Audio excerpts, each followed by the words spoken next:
Welcome back to another episode of RAWTALK.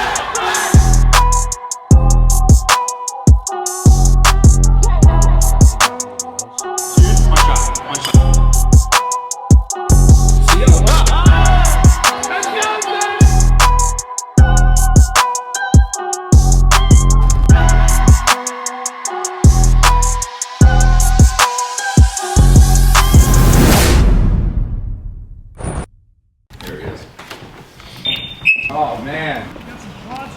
Oh yeah. I would have worn my shorts. I know they wanted a rematch because they saw the wrestling when we wrestled. Saw me sweep you a little bit. Yeah, they did. Here's what I was trying to. I didn't want you to get your ankle locked. And Dylan Dennis gets your ankle. Yeah, that would never happen. No, listen. That would never happen. Listen It would never happen. Don't do it. Don't do it, dude. This would never be me. happen. Don't do it. It would never Look happen. at my little doggy. I'm one with dogs. Hi. Yeah, she's Hey, the best. you. Hey, I Luke. got two other dogs in there, but they're a little crazier. So. Your cameraman's pretty jacked. What the hell's this? What's going on? He looks like mini Bradley Martyn. Look at those juicy quads. Who can dunk a basketball? Like it's like you reach for the salt. For the salt? It's so easy for you. Reach for the salt though? I mean, it's so easy. Like, Come on, babe. The way you reach for salt, you dunk a basketball. Oh yeah, when you get salt. Yeah. I see what you're saying. I see what See you're saying. that? Full of like, I'm full Yeah, of it's like. all good. Just put it on. It's a great place. This is where it all happens, huh? Yeah, that's where the magic happens. Well, you got a lot of animals. That's a Neapolitan Mastiff, huh? Yeah, massive Italian Cane Corso. Pitbull. That's she's an old family red, so she's a little crazier. Yeah. A little bit of a game bred dog. Yeah, she's crazy. I know my So she dogs. goes crazy if she saw you. Is that right? Like, if she was out here, not crazy like her, In a she's good just way. crazy Just like loves. running in circles. Yeah, we do it back here. Do you want anything? You want any we got water and shit. Protein shake, please. Yeah, you don't want that. And just Just he put said it that in. because it was like a thing. Just Because our organic. couch shit, he's like, With some raw goat milk, please. Yeah, whole milk? Raw goat. Oh, rock. Oh, Yeah. milk. Yeah, grass-fed goat milk, please. Okay. Just keep looking. That's my good angle. Is it really? Yeah. Okay. Look how thick you are. I look like I have rickets. I look like I got no calcium in the womb. I can't wait to pick your brain about how to get big. Yeah, we'll do it. We'll talk about it. Because it's so sad. I'll lift weights, but I just keep thinking that if I eat properly, I'm going to grow, and it's just never going to happen. But I Take gotta a little quit. Hold on. steroid. I know. That's what You know? Get on the I'm sauce. afraid. I'm afraid of those. Are you really? Yeah, I'm afraid. Even at your age? Hi guys. Are you? doing? I know. Isn't that crazy? Yeah, it's like. But you know what? I just feel like I have like a lot of energy. Yeah. So I'm afraid that Might be bouncing off the walls. Yeah, I got. When I feel like I'm starting to lose it in the bedroom. You never felt that way? Never. Isn't that crazy? Took just a little bit of mushrooms. Oh, you did? Just a tiny Little microdosing. A really tiny one. This is great. Microdosing. A really tiny one. This is great. Hi. Hi. Oh yeah, welcome to another episode of RAWTALK. We have Bryan Callen on the show. RAWTALK. Yeah, it's like we talk about like fucked up shit. I'm all about it, man. No, you're like a professional entertainer, honestly. You're a professional podcaster. Like you're vetted in the game. Yes, I've been doing this for a long time. You're an actor. Mm-hmm. How many movies have you been in? Because we know the I don't know how many movies I've done. A lot of TV. I've done something on some TV show, whether it's CSI or Entourage or, whatever it might be. Sex in the City. You were in Sex in the City? Yeah. What I played the the fuck? jackrabbit. I gave her a sex sprain because I was pow, pow, pow, pow. I had sex like a jackrabbit. That was the joke. Yeah, the short strokes. Yes, and I actually choreographed that sex scene. Thank you very much, everybody. They were short strokes though, huh? Oh, no, that was the short shorts I wore for 7 years. No, the on short strokes. Oh You yeah, know, the like- short like strokes. we're, like, Yes. just like Well, that's how that was, and then they wanted me to wear literally like the equivalent of a tiny piece, like a Post-it and a rubber band, and that was it. a post for like Yeah, for the my, scene. my situation. So that's the max. They're like, this is all you need. This really. is all you need. We want to see your ass. And then Sarah Jessica Parker was like, "That's not part of the comedy. We don't need this." And I said, I went to her and I said, "I don't care, but is this what you want?" And so I just ended up wearing pants. What have you had the most fun doing, content wise? So movies, TV shows. A lot of times when you're doing like The Hangover, I knew all those guys way before. I knew Bradley Cooper and Zach Galifianakis, all those guys way before they became famous. So you're hanging out with your friends. The problem with acting, dude, that nobody talks about is that it ain't fun. You want to know the real truth? Yes, I can relate. You want to to hear this. the real fucking raw? Yeah, no, I talk? want to hear it. Yeah, let's hear it. I did some bullshit. I mean, I was in a few things, but one thing, or two things, but the second version, the first version. But I want to hear what you have to say about it. So I've been, I was on a great show. The Goldbergs was so much fun. #1 show on ABC, 7 years. My character got so popular they gave me my own show. Okay, so I've done well. I've done well as an actor. Pretty well. Pretty lucky. Yeah. Pretty lucky, right? Okay. warrior. Again, yeah, I worked with some of the biggest, best. Done readings with Tom Cruise. It's all good. I haven't been wildly successful, but I made my living for a long time acting. Ready for this, dude? Yeah, let's go. Never been on a set when I didn't want it to be over. How about that? Yeah. Never been on a set where I couldn't wait to go home. And I never admitted that, but that's the truth. Do you think everyone feels that way, even the top level guys? It's probably why a lot of them drink, because they get to the top and they're like, oh shit, this is my life. This is waiting around all the time. Yeah, I did movie like Kevin Hart. I love Kevin Hart. Yeah. But the only fun of that movie was just hanging out with Kevin Hart and laughing with him. Everything else on Ride Along was waiting around in your trailer for your shot to come. People don't talk about that, because I was on a few things, and it's like, yeah, you sometimes you'd get up at like fucking 5, 6 in the morning, and then you're not shooting till like 12. Correct. And then they'll like redo something, and then they'll dismiss you, and you like didn't even get to shoot the thing you were supposed to shoot, and then you just do it the next day all over again. Here's the truth. A lot of standing around and waiting. When you're a star and you're doing a movie, about 15 minutes of your day is actually acting. I was on the set for 5 days with Joaquin Phoenix. I was in the same room with him for about 5 days on Joker, okay? Yeah. And first day I knew I was not going to make the movie. I just knew, I was like, this is not going to fit in with the story, but whatever. I'm dressed like a male stripper. I played a washed up male stripper. I had a wig on, a bow tie. Yeah, no shirt, great. And 5 days in what used to be a carpet factory in the upper part of New York that nobody goes to. Cool. Now I'm hanging out with the genius Joaquin, or is it Joaquin? Who cares? Yeah, either way. The dude is so intense that he was 184 pounds when he got there, and Todd literally said, I think he's skinny. He showed up at 124 pounds. How did he do it? He smoked cigarettes and ate an apple a day, okay? And oh, by the way, I'm in the room with him all day, and did he say hi or bye? No, he was in character the whole time. So if you're not that guy, then you ain't going to win an Oscar, and I ain't that guy. I was like, okay, if that's what it takes. I mean, I'm not arguing. Do you think it really takes that kind of dedication to like? I don't know, man. Because are all of the actors like that? There's no way they're all like, I'm like, because what's that type of acting? It's called method. Yeah, method acting. Yeah.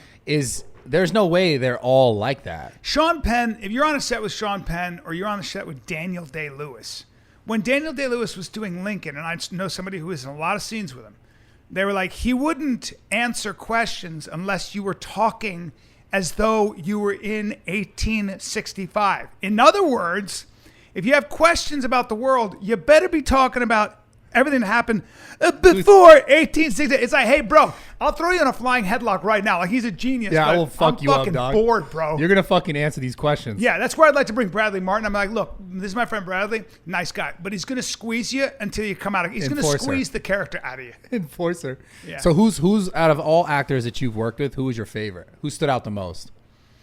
I love Bradley Cooper. Yeah. Because he makes you better. Because he loves to direct. I knew he was going to be a director way before. Because Bradley will give you ideas while you're shooting. Is he one of those method guys, or he's just like? Yeah, not really. He just loves acting so much. He loves every detail. That's why he's so special. That's why he's so good. But I don't know. I mean, you knew him before. Yeah. Like how so? Like we were all actors, man. We were all like, before you started getting gigs. Yeah. Like Amy Poehler, Will Arnett, and Bradley Cooper. These were all, you come up with these people. So what happened to you? Exactly. I'm kidding. No, it's a good question. I've talked about this a lot. Like, I had a lot of opportunity, but I believe that the truth finds its way through your behavior. There's a saying in acting, an ounce of behavior is worth a pound of words.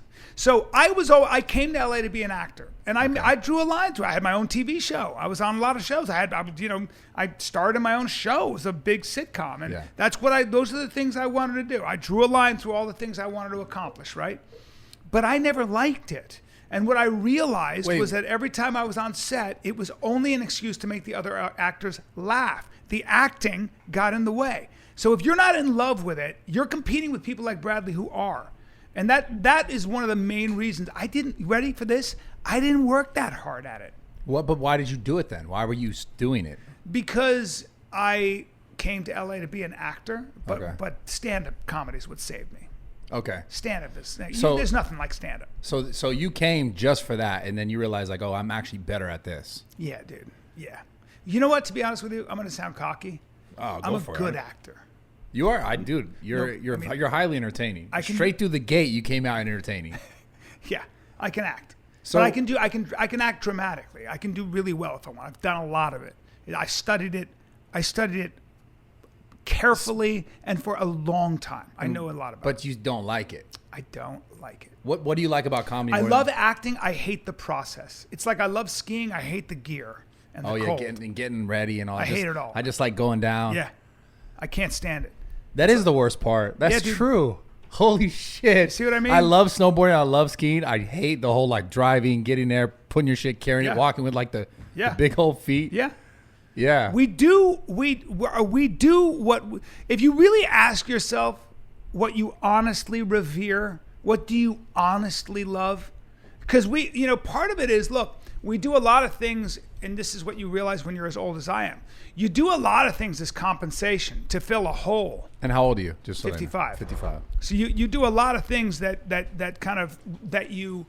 are almost compensation for trauma, compensation for how much you hate yourself, which is not a bad thing, by the way.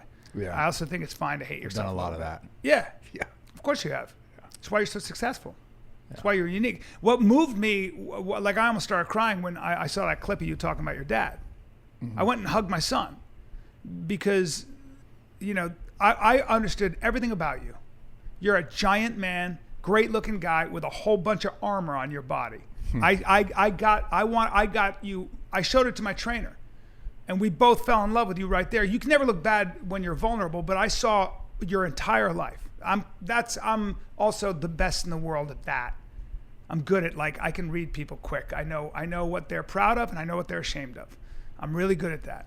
And I know I can see a wound, but I got to tell you, in a fucked up way, thank God, because it made you a pretty special guy. Yeah, I appreciate it. Isn't that fucking crazy, though? Isn't that ironic? Yeah, that's the whole thing. That's the thing I try to talk about whenever I speak about it is there is no doubt in my mind I wouldn't be at this place in my life. I wouldn't have the things that I have. I wouldn't have the team that I have. I wouldn't have the people in my life. I wouldn't have anything to say about shit if it wasn't for the shitty stuff that happened to me. For that chip on your shoulder. Straight up. Why'd you leave me? What the fuck did I do? Yeah. I wasn't good enough, all that shit. And, intellectually, of course, I can talk you out of it. Emotionally, dude, that whole, good luck. That's the thing is I know intellectually that it wasn't about me. And I've even gone over this many times with therapists and just different points in my life, even really realizing it more and more and more. There's still just, it's always there. Yeah. No matter how much I talk about it, it's still there. I know to go to forgive the younger self that made those assumptions, that made that hey, this is my reality and you're not good enough and you're not this. And I could even go and forgive that, but it's still fucking there. And that's the thing that fucks me up is how could I be so aware of it and that it's not it wasn't I wasn't good enough. He had his whole other reasons why he made those choices. But how come I can still be 33, about to be 33 years old this month, and still just that shit just is able to just linger there? Yeah, but I'm glad it's there because you're really young, and you're going to find your peace. One time I was talking to Joe Rogan, and he said something really interesting. I think we were podcasting, and he said, my biggest accomplishment is achieving peace of mind. You should have seen him when he was your age. You should have seen me when I was your age. We're very different people, but he's a radically different person, and for his own reasons. And one of the things that he said is and I noticed that he achieved peace of mind. That's a huge accomplishment, to put to rest the things that made the world dangerous. You had to stand on your own 2 feet, at a very young age. So I find that fascinating. I find what have you done to achieve the peace of mind? I heard Jordan Peterson, and I'll try to quote it, say something that encapsulated everything I believe in. Okay. And that is that he said, the absence of discomfort, most of us are always moving toward pleasure and away from pain. That would be the idea. That would be the John Stuart Mill utilitarian concept of philosophy, right? Right? That's what most people do. But I don't think so. And I don't know that that's the antidote to suffering. And one of the things that Peterson talks about and seems to be obsessed with is the idea that life is suffering. Life is a crucifixion in one way or another. You're always going to face loss. You're going to face You're going to face even the degradation of your body. You know, there's going to be a point where no matter what you do, you're going to be uglier and weaker every day that passes. Yeah. It doesn't matter what you do. Fucking crazy. And we have to accept that we are limited creatures like that. But I think that he said something that I thought was so moving. And the way he said it, I could never say, but he said, the antidote to suffering would be something like people would say, well, the antidote to suffering would be to seek out comfort. And he said, I suppose that's what you do when you swaddle a baby. But the other proposition is the antidote to suffering is an adventure to excellence. And so a mother's job is to facilitate that in their child, to say, go. And the child says, no, but it's dangerous out there. And the mother says, yeah, no kidding. It's dangerous. It's more dangerous if you stay here. And if you go out there, you might lose your body, but if you stay here, you'll lose your soul. Yeah. Now, that's dramatic, but I believe that. And so I think for me, I always try to align myself with what felt like the truth, what felt like, you feel swaddled sometimes. You feel like when you ever do that, when you're trying to please somebody, you're in a relationship, you're in a working thing, and you just feel like you're stepping on every one of your impulses. You're just not allowed to show yourself. There's a suppression. For sure. And we all fall into that.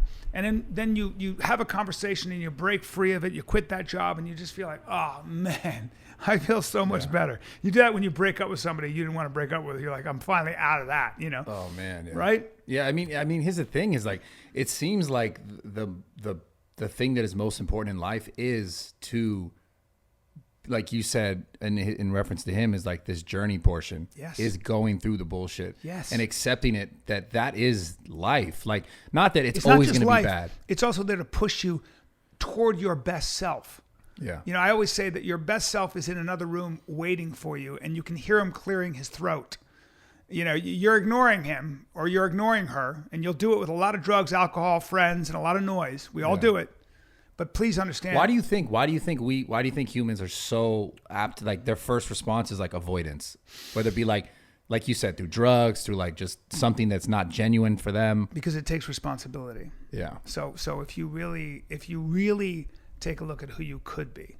I was talking about this today in terms of how we define ourselves, because what happens is people define us. Our families, the people closest to us, define us. And what I mean by define, a good way, another definition of how to define somebody, is when you are defined, it means there's a whole bunch of stuff you could never be, because it's not for you, because it's not who you are. Instead, you're Bradley Martyn, the bodybuilder, strongman, whatever. Okay? Right. And there's a lot of power in that, and money in that, and a lot of attention and all those things. But of course, you're way more than that. And sometimes you've got to kind of, like, there's an old saying in script writing. For for a good movie, the character has to give up what they want for what they need. Yeah.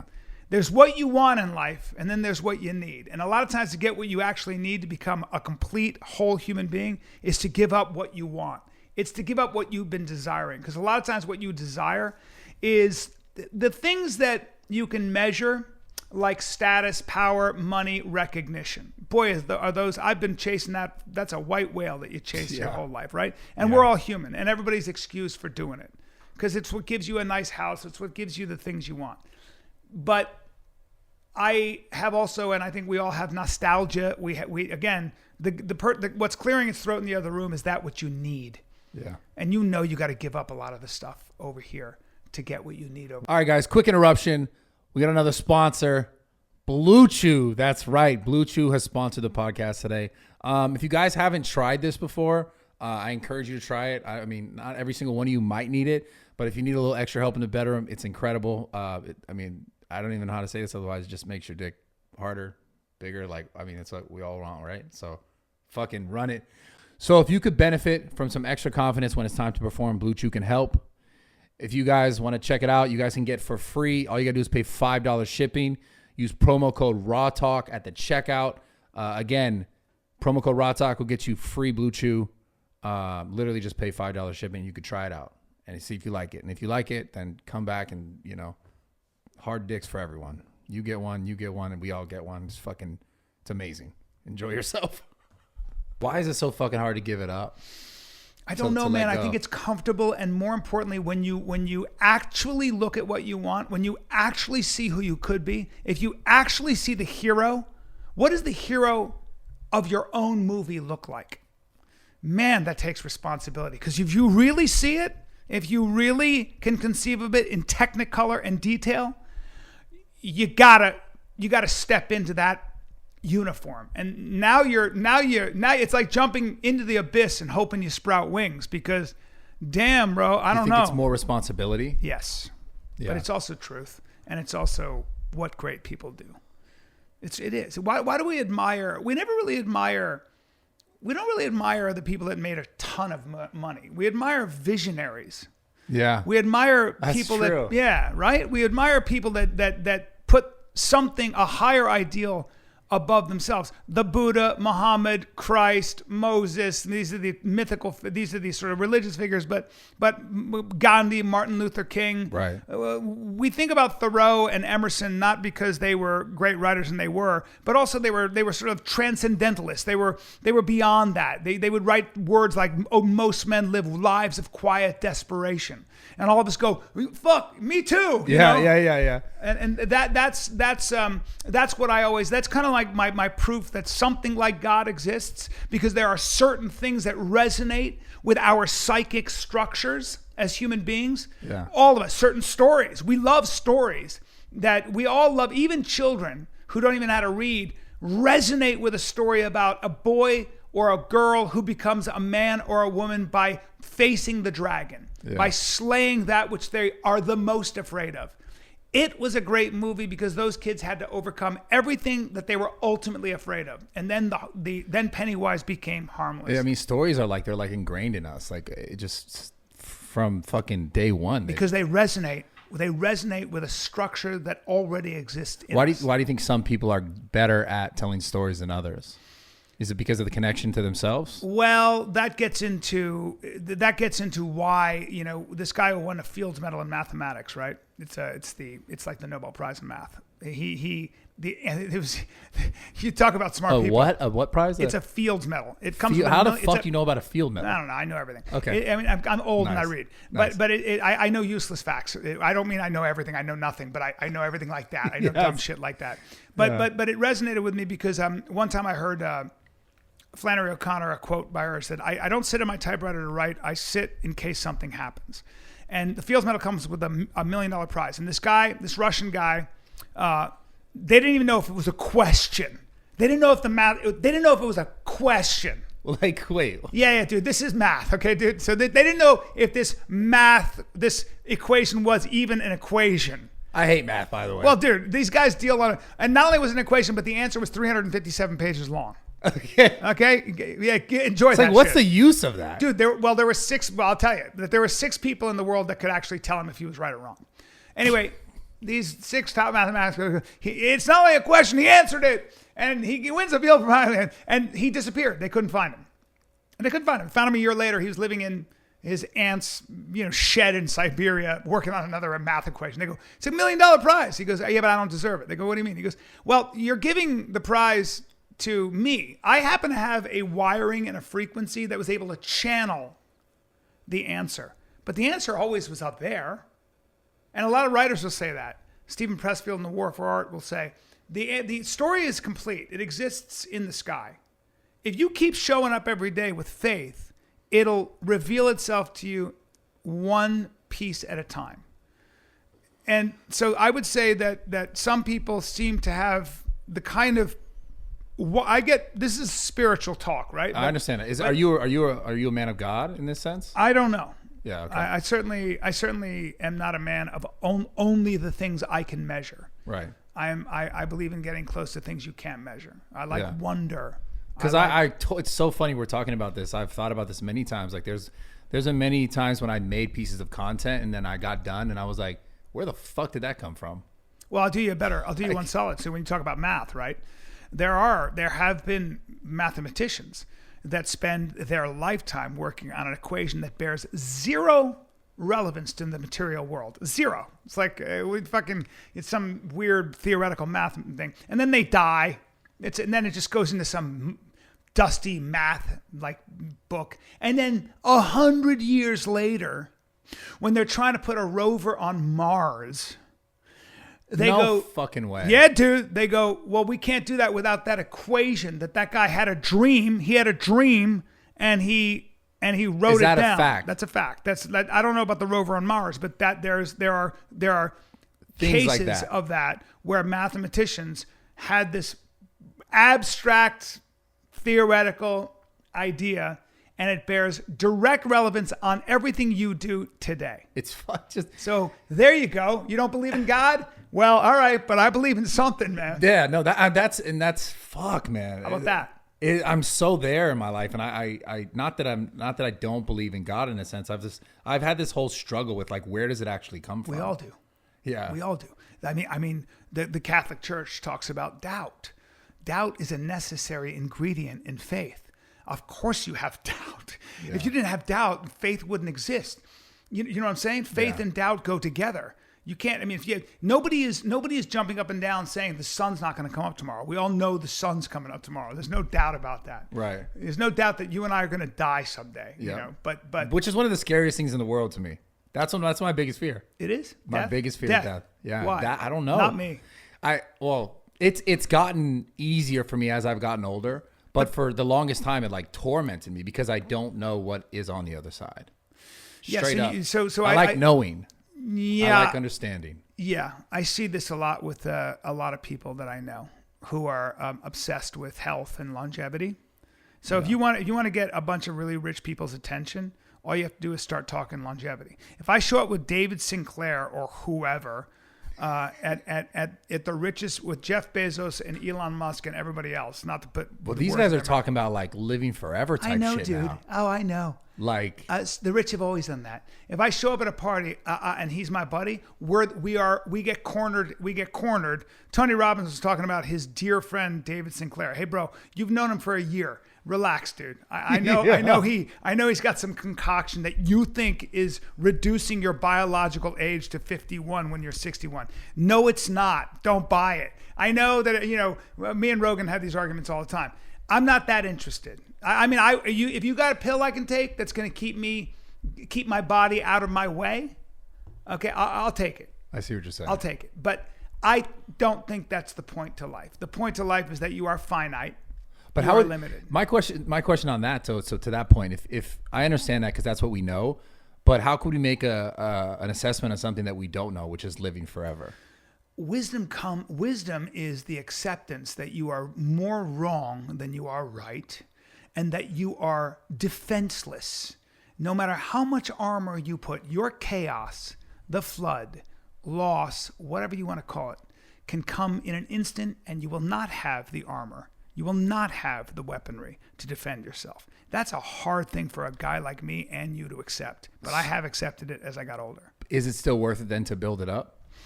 It's effort is always worth it but less for the reasons we probably think, right. and more for what we learn about ourselves. And maybe the whole point is to realize that it wasn't necessary. Yeah. That might be the idea. Fuck. Right? You might find you're a ridiculously strong human being. I've never seen anybody do the shit you do. It's hilarious. I thought Brendan was strong.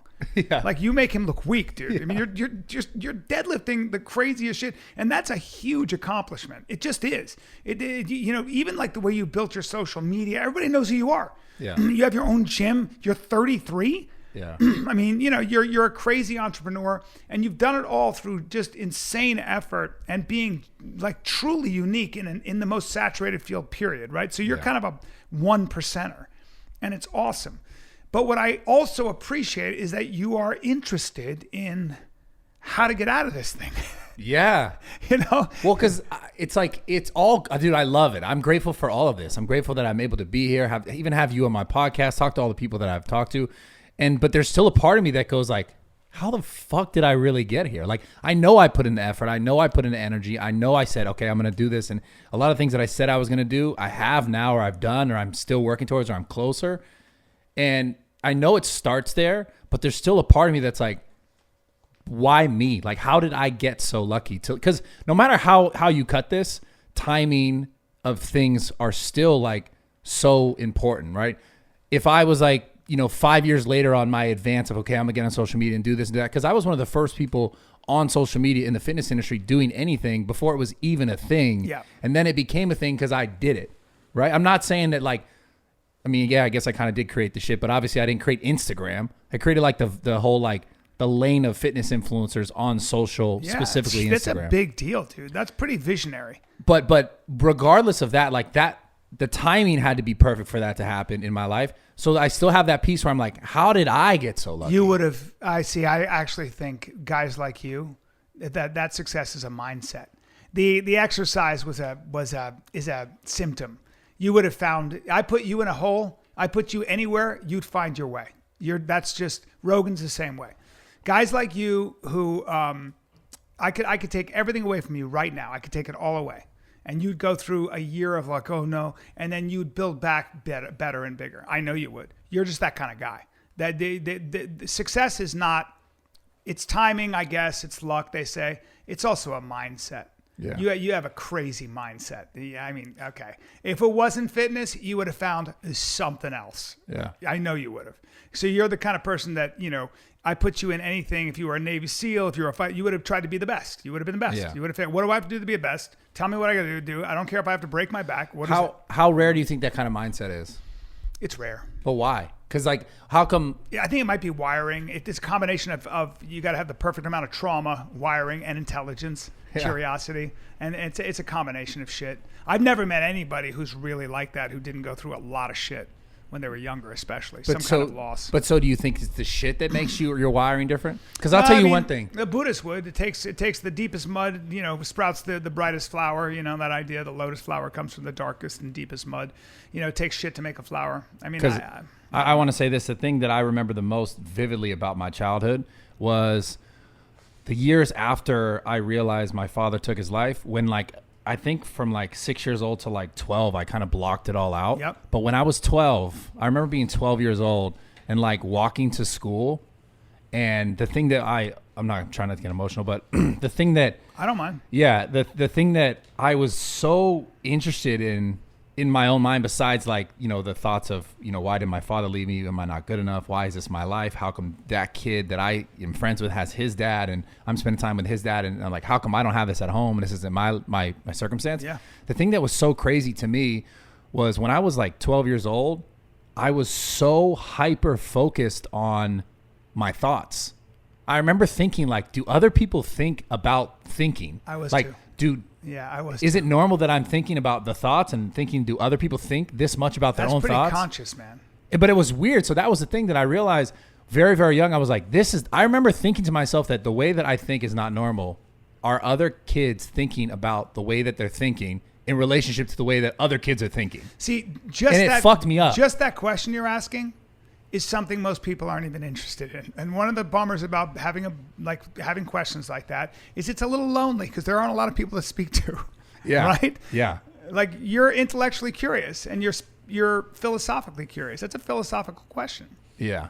It was weird. Yeah. I mean, dude, that was the thing that was so, when I look back at my childhood, I was like, I think is the reason why I've gotten to the place that I'm at. And also the reason why I have a lot of ingrained anxiety and thoughts around death and fear, because I would try to figure this out. I remember being a kid trying to what is death? I remember that's why I think I was so afraid of it as I got older, was I thought about it for so long, and normally I could think about something and it would start to make sense eventually, and that one never made sense to me. Never will. It never ever made sense. So it was you go to school and you get hurt or whatever, it's you got a scab and then a week later it's good.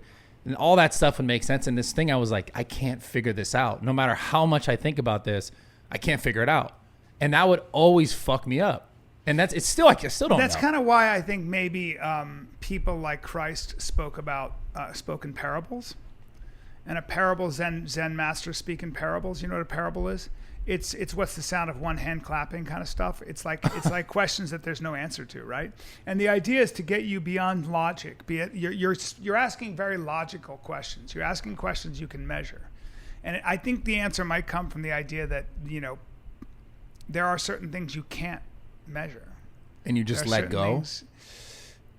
Yeah, but letting go is freedom. Letting go is sort of again, it's what I meant by wisdom. Wisdom is kind of like accepting the fact that there are some things, or maybe all things, you can't control. And that's hard for a control freak. Yeah. And I'm the same way, dude. I'm a type A motherfucker, and I work, my success is not an accident, Yeah. But yeah, man, especially for a guy like you though, because you're keyed in and you're driven. But sometimes the question is, what do you? I'll tell you a story. I did this as a bit, but I'll tell you what happened. Yeah. I was I would never have been a comic without. I grew up all over the world. I was moved every 2 years. I was born in the Philippines. I was reading about this. Yep. Yeah. I lived in India, Calcutta, and Bombay. I then moved to Lebanon, then Pakistan, Lebanon again, Greece, then Saudi Arabia. I was 14. I was shipped to boarding school. Your parents were in the military or what? Yeah, probably CIA, probably banking. Who the hell knows? Both parents. You still have both parents? Yep. Okay. And so I was moved. So my life was chaos in that sense, to no one's fault. But I mean, I didn't live anywhere for more than a year, really, maybe 16 months. Like your whole childhood? My whole childhood. Fuck, that's intense. That means saying goodbye to all your friends. That's so intense. And saying goodbye to your dog. And I'm talking about a different continent, a different, country. Yeah, you weren't seeing them different again. language. No, it wasn't the United States. It was real change. And then United States, where I'm in boarding school, my parents still in Saudi Arabia, and I'm in Massachusetts, wherever the fuck that was. What the fuck? Yeah. So what happens in those situations is this. And I talked to this therapist. I've never been to therapy, but I decided I want to see what it was like. And this guy came highly recommended. And so the guy hears me. And that's all I said. And then, and I know that the way I used to make friends was if you throw a young man, a young boy in a new school with a bunch of dudes, the way you make friends is how? Make them laugh and be kind of good at sports. Yeah. Okay? Yeah. And so I was like, I better not be the last guy picked on the team, and I better figure out a way. And I wasn't built like you, so I wasn't going to be a star, but I better figure out a way I'm not going to be able to beat people up. I better be able to figure out a way to make the big guys like you laugh their ass off. This portion of the video is sponsored by Javi. This is amazing. It's basically like a coffee concentrate. You put it in with some water. It blends real nicely. This is the caramel one. I love the flavor. And again, I like my coffee black. I don't like to put a lot of extra stuff in it, specifically because I'm dieting right now. But it tastes great. If you guys want to get it, where can they get it? Go ahead. www.buy.javicoffee.com/rawtalk. Okay, Ben, relax. I know you want the caffeine, but dogs actually can't have caffeine. And what happens when they use that link? They get a fucking discount. Yeah, they get 25% off. Oh, they get of your 20. That's order. a 25% discount? Yes, 25% off your order using our code. 25% off your order using code RAWTALK. Yeah, fucking incredible. I also, maybe they'll give you a free mug. Look, don't quote me on that because they might be like, we're not giving free mugs, Brad. Go fuck yourself. But I don't know. Who knows? Maybe when you order, you get hopefully, don't come for me, Javi. Sorry. Yeah. So I come into this therapy session. Wait, what age is this? Oh, this is recent. This is probably 5 years ago. But when you were dealing with when you were in school with the kids, up until I was 14, but I went to boarding school until I was 18. So I left home. I didn't live in my home until after the age of almost 13. Like I think I just turned 14, and I never went back. Holy fuck! Right? Yeah, okay. Because then I went to college in D.C. Then I lived in New York. So out of the house.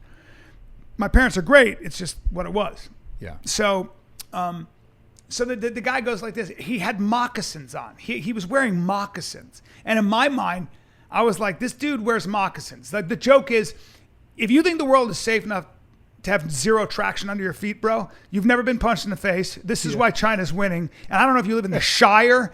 If you're not an art thief or you don't cut people's throat because you have to sneak up on them, take the fucking moccasins. Put shoes on. Bro, it's Thursday at 3 p.m. Take the fucking moccasins off. So immediately I'm like, the guy wears moccasins. He's not going to understand my brain. For me, I don't wear. I mean, we'll get into my toe hold flip flops, but you know what I mean. This I have, but moccasins. So anyway, I'm judging this dude. He had a poster of like a bird. He's a bird watcher. I'm like, this fucking guy. Like, you're not gonna understand an animal like me. You just don't understand how. I'm trying not to cut everybody's head off. You know what I mean? Right. You know what I mean? So, but this dude was a genius, and he'd been around. Okay, he'd been doing this for 35 years, and he looked at me. He goes, "You're a stand-up comic. I've seen a lot of you." And we started talking, and at the end of it, he said, he basically said, you were moved around. You lived in all those countries. He said, and how did you make everyone like you? You made them laugh. And why are you staring at my moccasins? You've been looking at them the whole time. This is what he said. He's sitting like this, and I go, swear to God, it's a true bro, story. and I'm going like this. I mean, I didn't speak. I'm using I'm changing his voice just because it sounds better. Yeah, but literally, he goes, and why are you staring at my moccasins? And then you know what he said? He said, I suppose they're threatening to you, aren't they? Because a true nomad like yourself needs a strong, thick, dependable soul every time they step into the unknown. Bro, and I went, I was like, oh, talk about getting emotional. Because you didn't tell him all this other stuff. I didn't tell him shit. Yeah. The guy was just talking to me and picked up on all this stuff, and I went, oh, well, that's why every major successful person I know talked about you. I was like, this little dude who'd been doing it forever is he fucking read me. I thought I was a mystery. This dude had me in the first 5 minutes. He's like, hey, white belt. Hey, white belt. I know you think you're a mystery. You're walking in. It's like the Christopher Walken movie. Got a game of pantomime. You're telling me everything. You don't understand. You don't tell me nothing. You show me everything. Basically, you're telling me nothing now. You show me everything. He's looking at me. I was giving myself away with everything I did. My whole fucking everything I said, because most of it was bullshit. Most of what we say when we meet people is, and another thing about how cool I am and tough I am and successful and how much I don't need you, Mr. Therapist. And he's just going, What did this therapist teach you ultimately? That's a different question. Maybe that I am not as mysterious as I think I am. That's just it's a humbling thing when you get a real sense of what motivates you, which is acceptance, which is a desperate need to be liked. Yeah. And then you got to lose that. You had a desperate need to be liked, you think? I'm a comic. I'm a stand-up comic. I mean, do you think all comedy comes from a place of like something dark, kind of like that? I hope so. It's certainly. I certainly think one of the prerequisites is you shouldn't like yourself too much. Which everybody's like, you should love yourself. Fuck off. Nah. The most interesting people I know come from broken homes and they hate themselves. I like a misfit. You're a misfit. I'm a misfit. Yeah. My friends are misfits. Get the fuck out of here. Yeah. Did you ever see anybody get successful from comfort when you're all relaxed? No. You ever see a stoner? They seem motivated. Puppies and stoners smile and they're happy. The fuck out of here with your happy. That's interesting. Yeah. I mean, it goes back to what we were talking about earlier about the journey and the being uncomfortable and like being comfortable with that, like period. It also bonds you. You ever go through a discomfort with a friend? You ever go through some shit that's challenging? Even when you train hard with somebody and you guys set goals, or whatever, you get close to that motherfucker. You do. Yeah, I mean, it changes things. Yeah. Do you? So you still go to this therapist? No. He doesn't wear does he still wear the moccasins? I stopped going because I got afraid. Got afraid. He was like, what? It was too much. He knew too much. I don't know. I was like, I don't know, bro. I mean, I should have gone, but I just realized when you asked me that question, I don't have an answer. I came up with a lot of excuses. I was busy. Yeah, you're busy. Seriously. Yeah. That guy got on to you, bro. I know. Yo, that's crazy. And then I saw a dude who I knew come out of his office, and I go, I didn't know you saw such and such. You say, did he have the moccasins on? Yeah. I go, I didn't know you know such and such. And you know what he did? He goes, don't know the man. And I was like, oh, this dude is fucking holy shit, bad motherfucker. Dude, I want to talk to this guy. I should send you to him. Yeah, I want to talk to this guy. I'm dead serious. He's incredible. What the fuck? Yeah. He's gotten highly recommended from other people as well. Yeah, bro. I'll set you up. Okay. So I want to talk a little bit more about like your childhood. Yeah. Like, was it just constantly Yeah, chaos. But with your parents, like, how much interaction? Like, how close were they? My parents are amazing. I love my parents. They're the best. I always shout them out when I just stand up when they're there and stuff like that. And so they did an amazing job because they loved me. Yeah. And they're great people and they're strong people. But my dad was always gone. He was traveling all the time. Working. Yes. So you wouldn't see him for long stretches. My mother was very intelligent. She's a very wise woman, but she's also a bit neurotic. Yeah. It's like this, I think it was somebody said, what makes you think that a woman's nervous system evolved to serve her? Guys like, women are crazy or women are neurotic. There's this psychologists say that the neurosis in women is higher than men on average. Well, what makes you think that her nervous system evolved to serve her? It evolved to protect her children.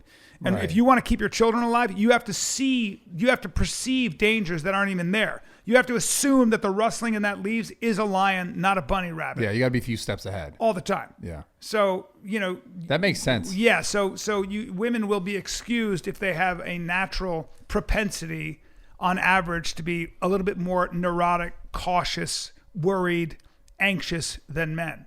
It is probably a very necessary component to. So your mom was more like that. So my mom was more like that. Yeah. So, you grow up with that, and then you're growing up with no consistency and moving in the middle of a school year, all that shit. I just didn't know what the fuck was going on. Yeah. Because you seem super like even in the conversation, you're able to be everywhere almost at once. Yes. Like, it's funny how like your personality is that. And like you did that your whole life growing up, and how it's like a reflection of that. Yes. It's fucking interesting. Survival. Man. It's crazy. Yeah. Survival. And do you think a lot of your success comes from that? Yes. Yeah. Yes, I do. And I wouldn't trade it. And I think anybody who's going through a hard time right now, if you're going through something terrible, or you're going through loss or whatever you're going through, if you're listening, your job is to embrace it and then say, my goal is to make sure that in 5 years, 3 years, 1 year, 10 years, that when I look back on this crisis, I wouldn't trade it in for anything. Yeah. That this was the gift. This was not the demon, but the angel pushing me toward my best self. This is what forced me to build from the ground back up and stand on my own 2 feet. Yeah. And deal with loss and deal with what happened to me. So I'll build on that. My mom was just here recently, and my mom she would say to me sometimes growing up, like, oh, what it would be like. It could be different if your dad was here, this and that. She would like theorize these like ideas of what it could be like. And, your dad was such a great person and all this stuff. And like, I just wish you were able to have this and that. And I would always stop her like as I got older on in my life. And I was like, no, this is like exactly what I needed to go through. And I just think it's really important for the person listening to understand that, because I wouldn't change what happened to me for anything. Exactly. Because that's so ironic, isn't it? Yeah, even though at the time that's all I wanted was it to change. Like when I was a kid and I'm looking out at other kids, I was like, why don't I have this? I remember graduating, seeing the kids and their parents and being like, why me? And at every moment it was like, I wish I could trade my situation for theirs. And now fucking 26, 27 years later, 28 years later, I'm like, holy shit, this is the most beneficial thing I could have ever gone through in my life. I would have never changed it for anything, because all the people, all the conversations that I've been able to have, the people that I've been able to talk to in person, the people that I've been able to meet at expos, meet at my gym, talk on the internet about my situation, like to be able to reach those people in a way that I just would never have that ability if I didn't go through what I went through. Yes. And I said this earlier, but I want to say it again. I just think it's so significant that it's not like you get it, a year after the thing happens. You get it when you're supposed to. Like we're talking about earlier, you get what you need. That's right. And I'm telling you, man, without a doubt, like my life, I wouldn't change anything. And it's just so funny. I think about this in relationship to my mom, because she would always try to bring it up. And I remember being like, that's 100% something I would never want to happen. My life wouldn't be what it is without that in my life, without that happening to me. That's right.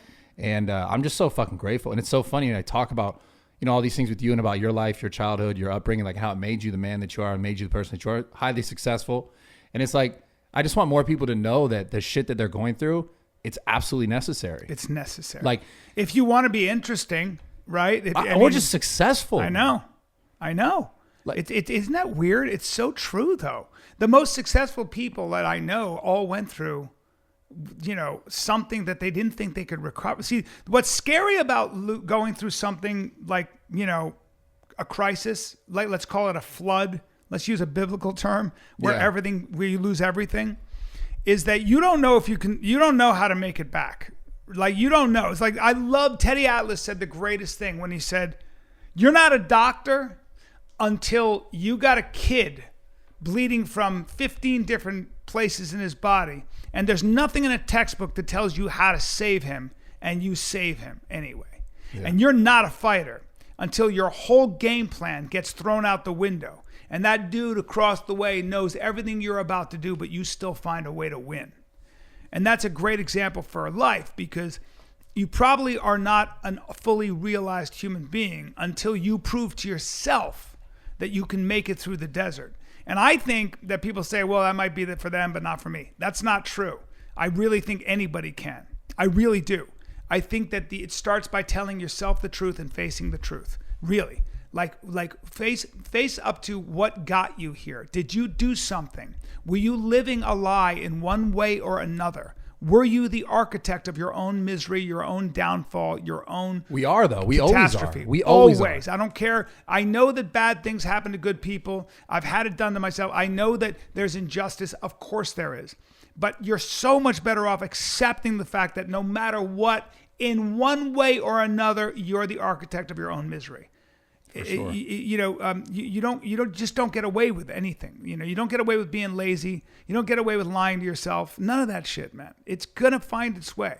Yeah. So just align yourself with the fucking truth. I'll give one example, right? Years ago on the internet, this is a dumb thing, but years ago on the internet, I got shit on by like some other guy because he could shit on me because my name was popular. At the time, you could put my name in a title, talk shit, blah blah blah, shit on me. And for the longest time after that, I'm like, wow, I can't believe that everyone turned on me.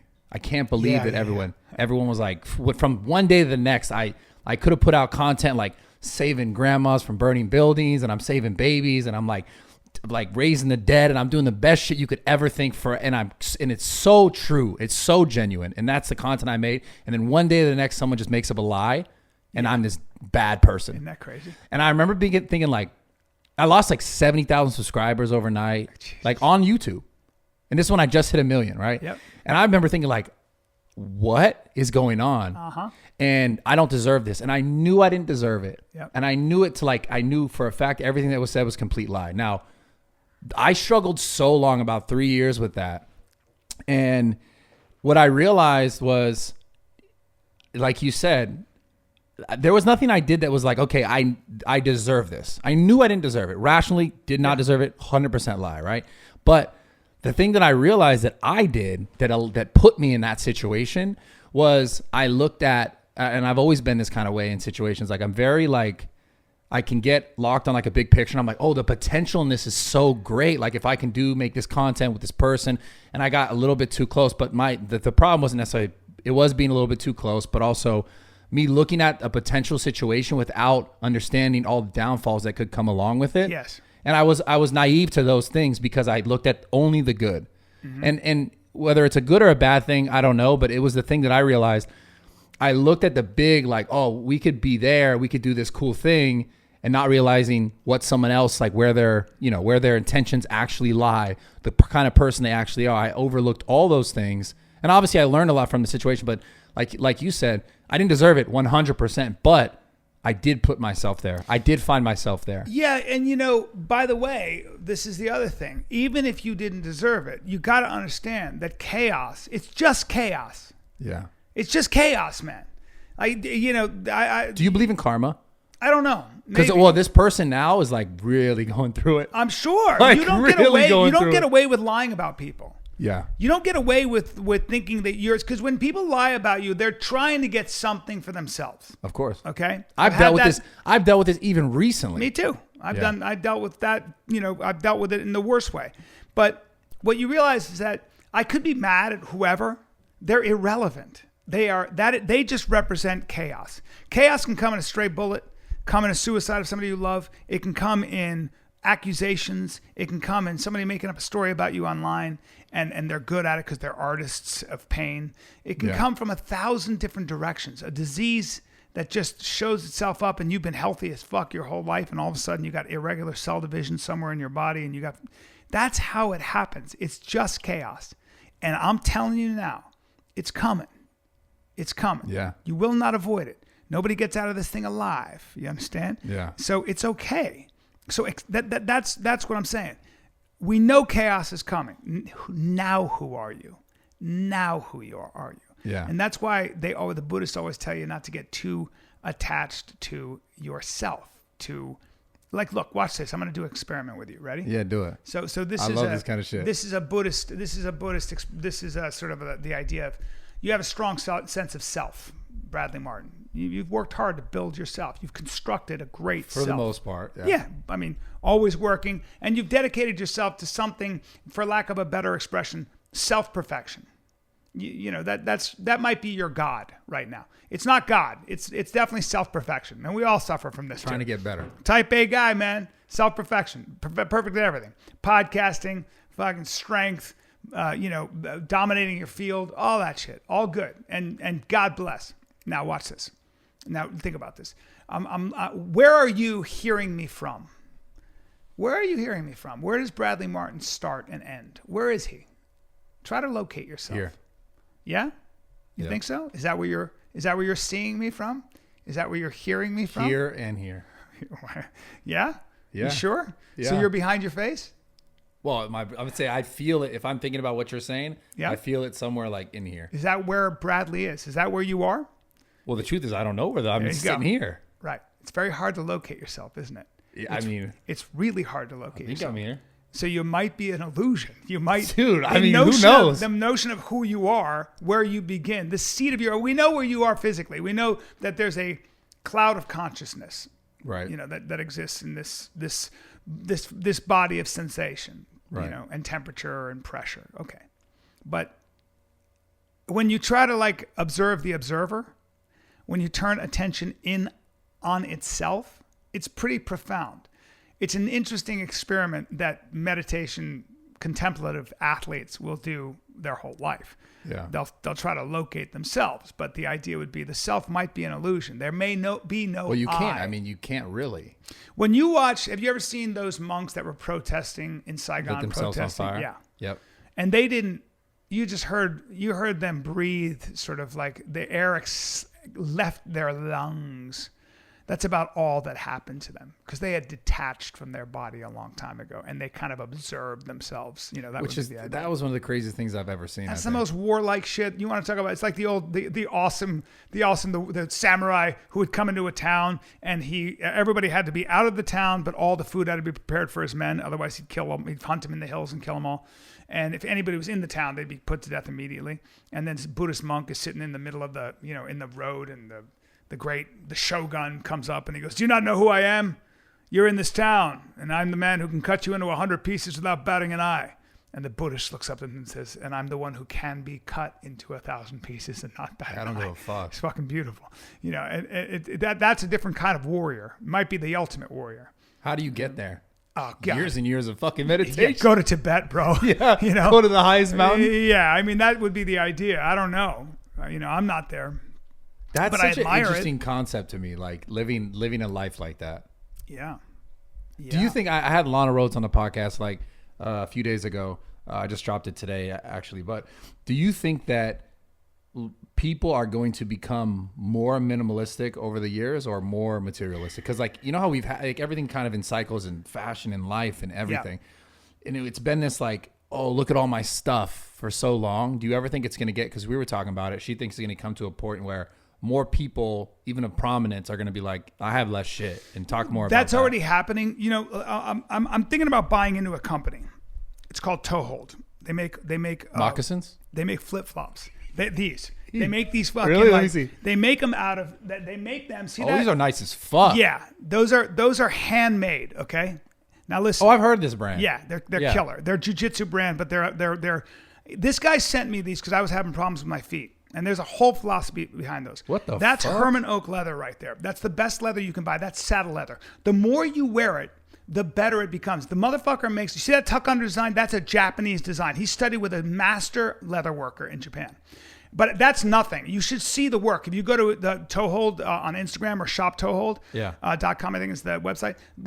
He makes shit out of stingray, out of like there are a lot of animals like elephants that they have to cull. The way they keep elephant populations healthy and the game preserve is that they have to kill certain elephants that are injured or very old, and then they sell all the proceeds go back to the thing when they sell so he makes it out of dope. Dude, he makes elephant skin fucking flip-flops. He makes saltwater crocodile flip-flops.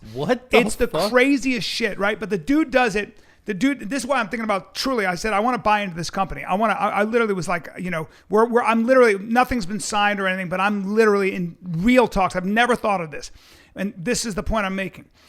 This kind of leather it's tanned with vegetable roots. It's tanned the old-fashioned way. Herman oak leather is the best you can buy. You can't, and the more you wear it, it'll never smell because the moisture gets absorbed and pushed out the sides. The more you wear this, it smells like, you ever walk into a stable and you smell horses, you smell that saddle leather? That's the shit that he uses. And I said to him, because I was thinking about getting into the company, and I go, and he makes it by hand. He's just this fucking thick dude who just everything by hand. I mean, That's everything. dope. Takes his time. And I go like those this. Those got to be him. expensive then. They start at $300. Okay. And I said to him, I go, can we, because I want to be involved in the company. I was like, can we bring the price point down to $150? And he goes, never in a million years. And he goes, and I should put a note in it that says, you're welcome. For this price. Yeah, for this price. Yeah. You're welcome. You're welcome. And he will not compromise. And he doesn't give a fuck if he sells one flip-flop or 1,000. It ain't about the money for this motherfucker. He's in a 3-car garage that he converted into literally a shop in Vegas. He has a stamp that says not made in China because everything is made in the United States. And this dude sources that leather, and he'll talk about how it's like the paracord, the copper divots, the orthopedic core. He's a fucking maniac. He can look at your forearms and tell you how big your foot is. He's got a whole philosophy on feet. He sent these, dude. He sent these motherfuckers to me. I'm getting to the point about simplicity and bringing it back down to earth. Yeah. I was having problems with my feet, plantar fasciitis. He sent me a pair of flip flops. I didn't know him. He sends me these handmade flip flops. He goes, "This will cure your feet." I'm like, "No, I got to get an orthopedic core." He goes, "I know, yeah. 0 drop, motherfucker. Your feet are weak. Get your arch back to where it's supposed to be." My feet are cured. I am never. You swear to God. I'm trying to buy into the company. Whoa, I'm negotiating. bro. This is the best ad ever. I for know this it's gonna. company. I don't know if it's gonna happen, but it's everything I'm doing. I'm trying. You have to put him in your company. You clearly are the biggest fan of this shit ever. I said to him, I go, let me handle all the marketing. I'll do all the marketing. Yeah. Like I'm doing it for free, and I'm not even a fucking owner yet. I'm gonna leave this in. Like I want this to happen. I want this to happen. Toehold.com. I'll send you a pair. I want a pair. Will you wear? You'll wear. I'll literally flip-flops? wear these. Fuck Dude, yeah. I'll get you some fucking, and I'll maybe put zoo culture. I'll have them do some bad shit. I'll have them. That'd be amazing. We had these so dragon excited. ones. You got me so excited, dude. We got. You're a good salesperson. I know. We got dragon. They got black dragon. I showed Rogan a picture, and I just got this back, dude. Yeah. Dude, I'll make you. Maybe saltwater crocodile. I'm gonna send you some shit. I'm so fucking serious. And because it's fucking. And so for me. So wait, these really fix your feet. Like your feet feel better. So you see how your feet. You see how that's that. So I'm gonna tell you something about feet that I learned from a podiatrist. Okay, see how your feet. What the fuck it's is a foot doctor. So you see how your feet. You see how your shoes. Nikes. All shoes bring your toes together. They bring your toes together. Yeah, I feel that. The problem is over years. If you look at a real foot, a child's foot is like that. It's splayed. The toes are splayed. If you look at indigenous people who walk barefoot, their feet are like that. That's how our feet are supposed to be. Your toes are everything, okay? Balance. Okay. We scrunch our feet in a cast, in a coffin all day long. You got to taking my shoes off. I know, dude. That's what. See how your feet are? You see how your toes? Oh, you're narrow. You're a thick dude. Your feet should be out. You need fucking toe holds, bro. Your feet should be fucking splayed. Zoom in on these fucking feet. You see that? And that's the problem. So what happens is, look, your toes, when your toe gets pushed in like that, for a lot of people, it cuts off blood to an artery in your foot, and you get necritis. You get plantar fasciitis because this part of your foot, the tissue will start to die. Does not get enough blood flow. Yeah. And so And there are a whole bunch of reasons, but when your feet are always like this, and I don't have no arches in this. I said to him, I go, can we put arches? He goes, fuck arches. Yo, it's who never. is this guy? His name is A.G. Gregorov. He's a maniac. He's a fucking gangster. Dude. He's a brown belt. He's a 10th Planet He's brown a brown belt. Yeah, he's a killer, but What he's a bad motherfucker. And he's like fucking arches. He goes, these are not for everyone, dude. He goes, I go, that's what I want to, if I buy into this company, it's going to be like, these are not for everyone. And you're welcome. Oh, $300? That's where they start. You're welcome. Yo. And if you don't like them, fuck off. Go don't want fuck. you. Fuck don't want you. you. Because he has so many different kinds. Like he's got purple ostrich leg. Oh my God, dude. He's got the crazy shit. So it's like some people collect them. People get obsessed and they collect them. They start collecting these. And they're all handmade. Handmade, dude. Handmade, hand buffed, all that shit. Like as in with the he wants to do brass now. He's like, these are bullshit. I don't like nickel. I want brass washers. Yeah. They cost to make, like the margin. They cost a lot to make because it's just all that time. And his literal time. Oh, bro. Yeah. He's the only guy doing it. I was like, we should hire people because I went to a shop. This is how interested I am in the company. And he goes, nah, they don't do it right. He will not compromise. Are there any other like products or things that you were like this? Yeah, he makes handbags and shit. But but you in general, are there other things that you're this interested in? Never. Because I'm like it's like never. I've never been interested in any. I'm not a fashion guy, but I love flip flops, dude. How long have you loved flip flops though? Since Toehold sent me a pair of fucking flip-flops. So look at how it feels on my feet. Like you see the nooks and crannies, like that's a tiger and that's a boxer. Look at the fucking design he does. I know, man. That's that Herman Oak shit. So it feels like it's on my feet. Everything else sucks. Keep all your shoes suck. Get them away from me. This is it. And they'll never break. That shit, that paracord is 500 pounds. Oh, You'll never break it. Yeah, it's sick. Like a parachute. The adhesive. Yeah. The adhesive is so strong that the leather will rip before the adhesive does. He's a fucking maniac, dude. Dude, it's yeah, funny. Yeah. I'm a weirdo. No, it's sick. I know. There's nothing. Is there anything else you're like this crazy about? Like, cause the feet stuff. Anything? No, not anything I own. Like I love the simplicity. I think I love when I put them on. They feel like truth. Because I know what that guy's about. I know how uncompromising he is, and he's a craftsman who studied leather and leatherwork and has a whole philosophy around feet. Like most of your knee, back, neck problems have to do with your feet. Come from your feet. Yeah. So for me, the fact that I cured my feet with these, I'm a convert. I'm a religious fanatic about toe. Yeah. Like this is You're actually a changed man. I know. I just talked about this. I've talked about these twice on a podcast. This is mine. I love it. And this is the second one. I love it. I don't know, dude. I get nuts. I just went a little crazy about flip flops. This was a little over the top, dude. It was amazing. I'm sending you a pair. No, you definitely It'll change send me a your pair. feet. Send me a pair, but also this is bullshit. Your feet are. You're Bradley Martyn. These feet should be. I should be like this. Yeah, you should, bro. Like I want your fucking toes like that. What the fuck is with your feet? Well, I can stretch. I'm stretching them. Well, we got to stretch your feet out, bro. Yeah, this is ridiculous. But I need you deadlifting in your toe holds. Fuck this. No, I will. I will bring them to. I'm going to bring them to. This is going to be the commercial. If I buy into this company, I'm bringing you a crazy expensive pair. Maybe I'll make them out of saltwater crocodile, but I think I want to make them out of that fucking leather. The Herman Oak. I'll deadlift 800 pounds in them. I got you. And then yeah, I got That'll you. be awesome. Yeah. Yes. I can totally do that. You can't deadlift 800. I can do it. What? No, I'm not letting you do that because you'll hurt yourself. But you can do. Oh, why would I hurt myself? Can you do 700? Yes, bro. That's so much weight. Well, I'm not gonna hurt myself. I'm gonna just do it. How much is the most you've done? The most I've ever done. Yeah, careful now. Don't make me nervous. Go on. How much? No, 805. What? Deadlift. You've deadlifted 805 pounds? Yeah. That's so crazy. What about you? How much have you deadlifted? Like only 815. 10 pounds 815. more than that. No, that makes sense. But with chalk. I had chalk and a belt. Oh, yeah, I don't use a belt. Oh, you don't use a belt? Yeah, I don't use a belt. So you're a little stronger than me. A little stronger. Probably about 100-pound difference. That is so crazy. Why? That's the craziest shit. Well, because that's weird strong. Yeah, that's the thing that I found most weird once I kept going over time and seeing other people do crazy lifts was the belt thing. Me not using a belt, like most people, I think, like literally all people. How did you get that strong? Have you always been that strong? Though you were naturally very strong, right? That's weird strong. The thing I was naturally good at when I first started was the first thing I ever did. I did like, bullshit working out from football, right? Yeah. But I wasn't really crazy strong then. I was always really like wiry You strength. played in high school?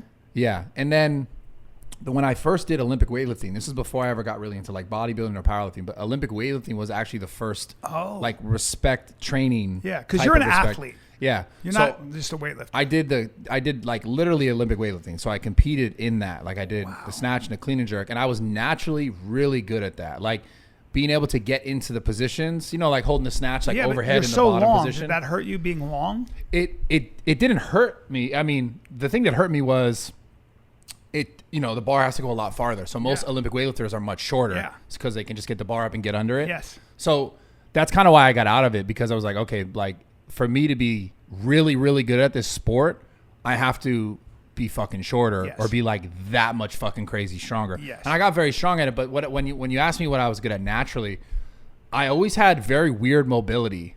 Like able to be in like a crazy deep squat overhead with the barbell. Like that wasn't normal. Yeah. And then when I translated and started doing bodybuilding, even as I got bigger, I was still able to maintain that without trying to My maintain thing is your that. vertical is crazy. Yeah. Well, so Olympic lifting is it's jumping. Yeah. Like the clean and jerk, it's all like you're in that jumping position. So it's all like hip strength, hip explosion. What do you think you'd weigh if you didn't lift weights or do anything? Well, so I started training obviously very young, but I weighed around 18 years old. I was 200 pounds. So 18 years old, I was like, I was taller. I was lanky. I wasn't like really built. Yeah. Still big bone structure though. Big bones. Yeah. I was always kind of like big. What are you? Like Serbian or something? No, I'm a mutt. I'm a whole bunch of shit. Yeah. Yeah. Mostly Italian. You're mostly Italian. Yeah. Just a giant Italian kid. Yeah, I guess. The fuck, man. I'm Italian, but my mother's 5'2". It's Sicilian. Yeah. Yeah, I didn't get that bone structure. My It's dad's weird. big, but he's built like Frankenstein. My dad wasn't very big. My dad dad's was like 6'4". 5'10", Wow. 5'11". Wow. Yeah, I have other people. I was just talking to some guys at the gym about this. Other people in my family who are like 6'6", like taller, like cousin, distant people. But I don't know where I got what the do height you from. weigh? Right now I'm 250, but I've been dieting for the last like 3 months, pretty solid. So I've been getting leaner than I've ever gotten. What's your philosophy on nutrition? Oh man. Before I ever knew that I was doing it, was intermittent fasting. So I did it because it was just, again, I want to make this known. I want to make this understood. I didn't do it knowing, I'm going to intermittent fast. That was just how I ate. It was like, I would do a ton of stuff throughout the day and I just wouldn't eat shit. I'd be drinking water, maybe have a little coffee. This is like my whole childhood even. I didn't eat during the morning. I was never hungry. I wasn't hungry really during lunchtime. I only got hungry like pretty much after training. So if I trained like around like 3 or 4 o'clock, that's always like right after I'd eat. Because I knew that I needed to eat, because I was like, I knew that enough basic understanding of nutrition. Like I got to get protein in after I work out, like the most basicness. But I always followed intermittent fasting just naturally, because it just is how my body functions. Like I haven't eaten today. Right. Wow. It's fucking, what time is it? 2:15. 2:15. I haven't eaten today. Wow. I trained already. I haven't eaten. I'll eat after this. That's impressive.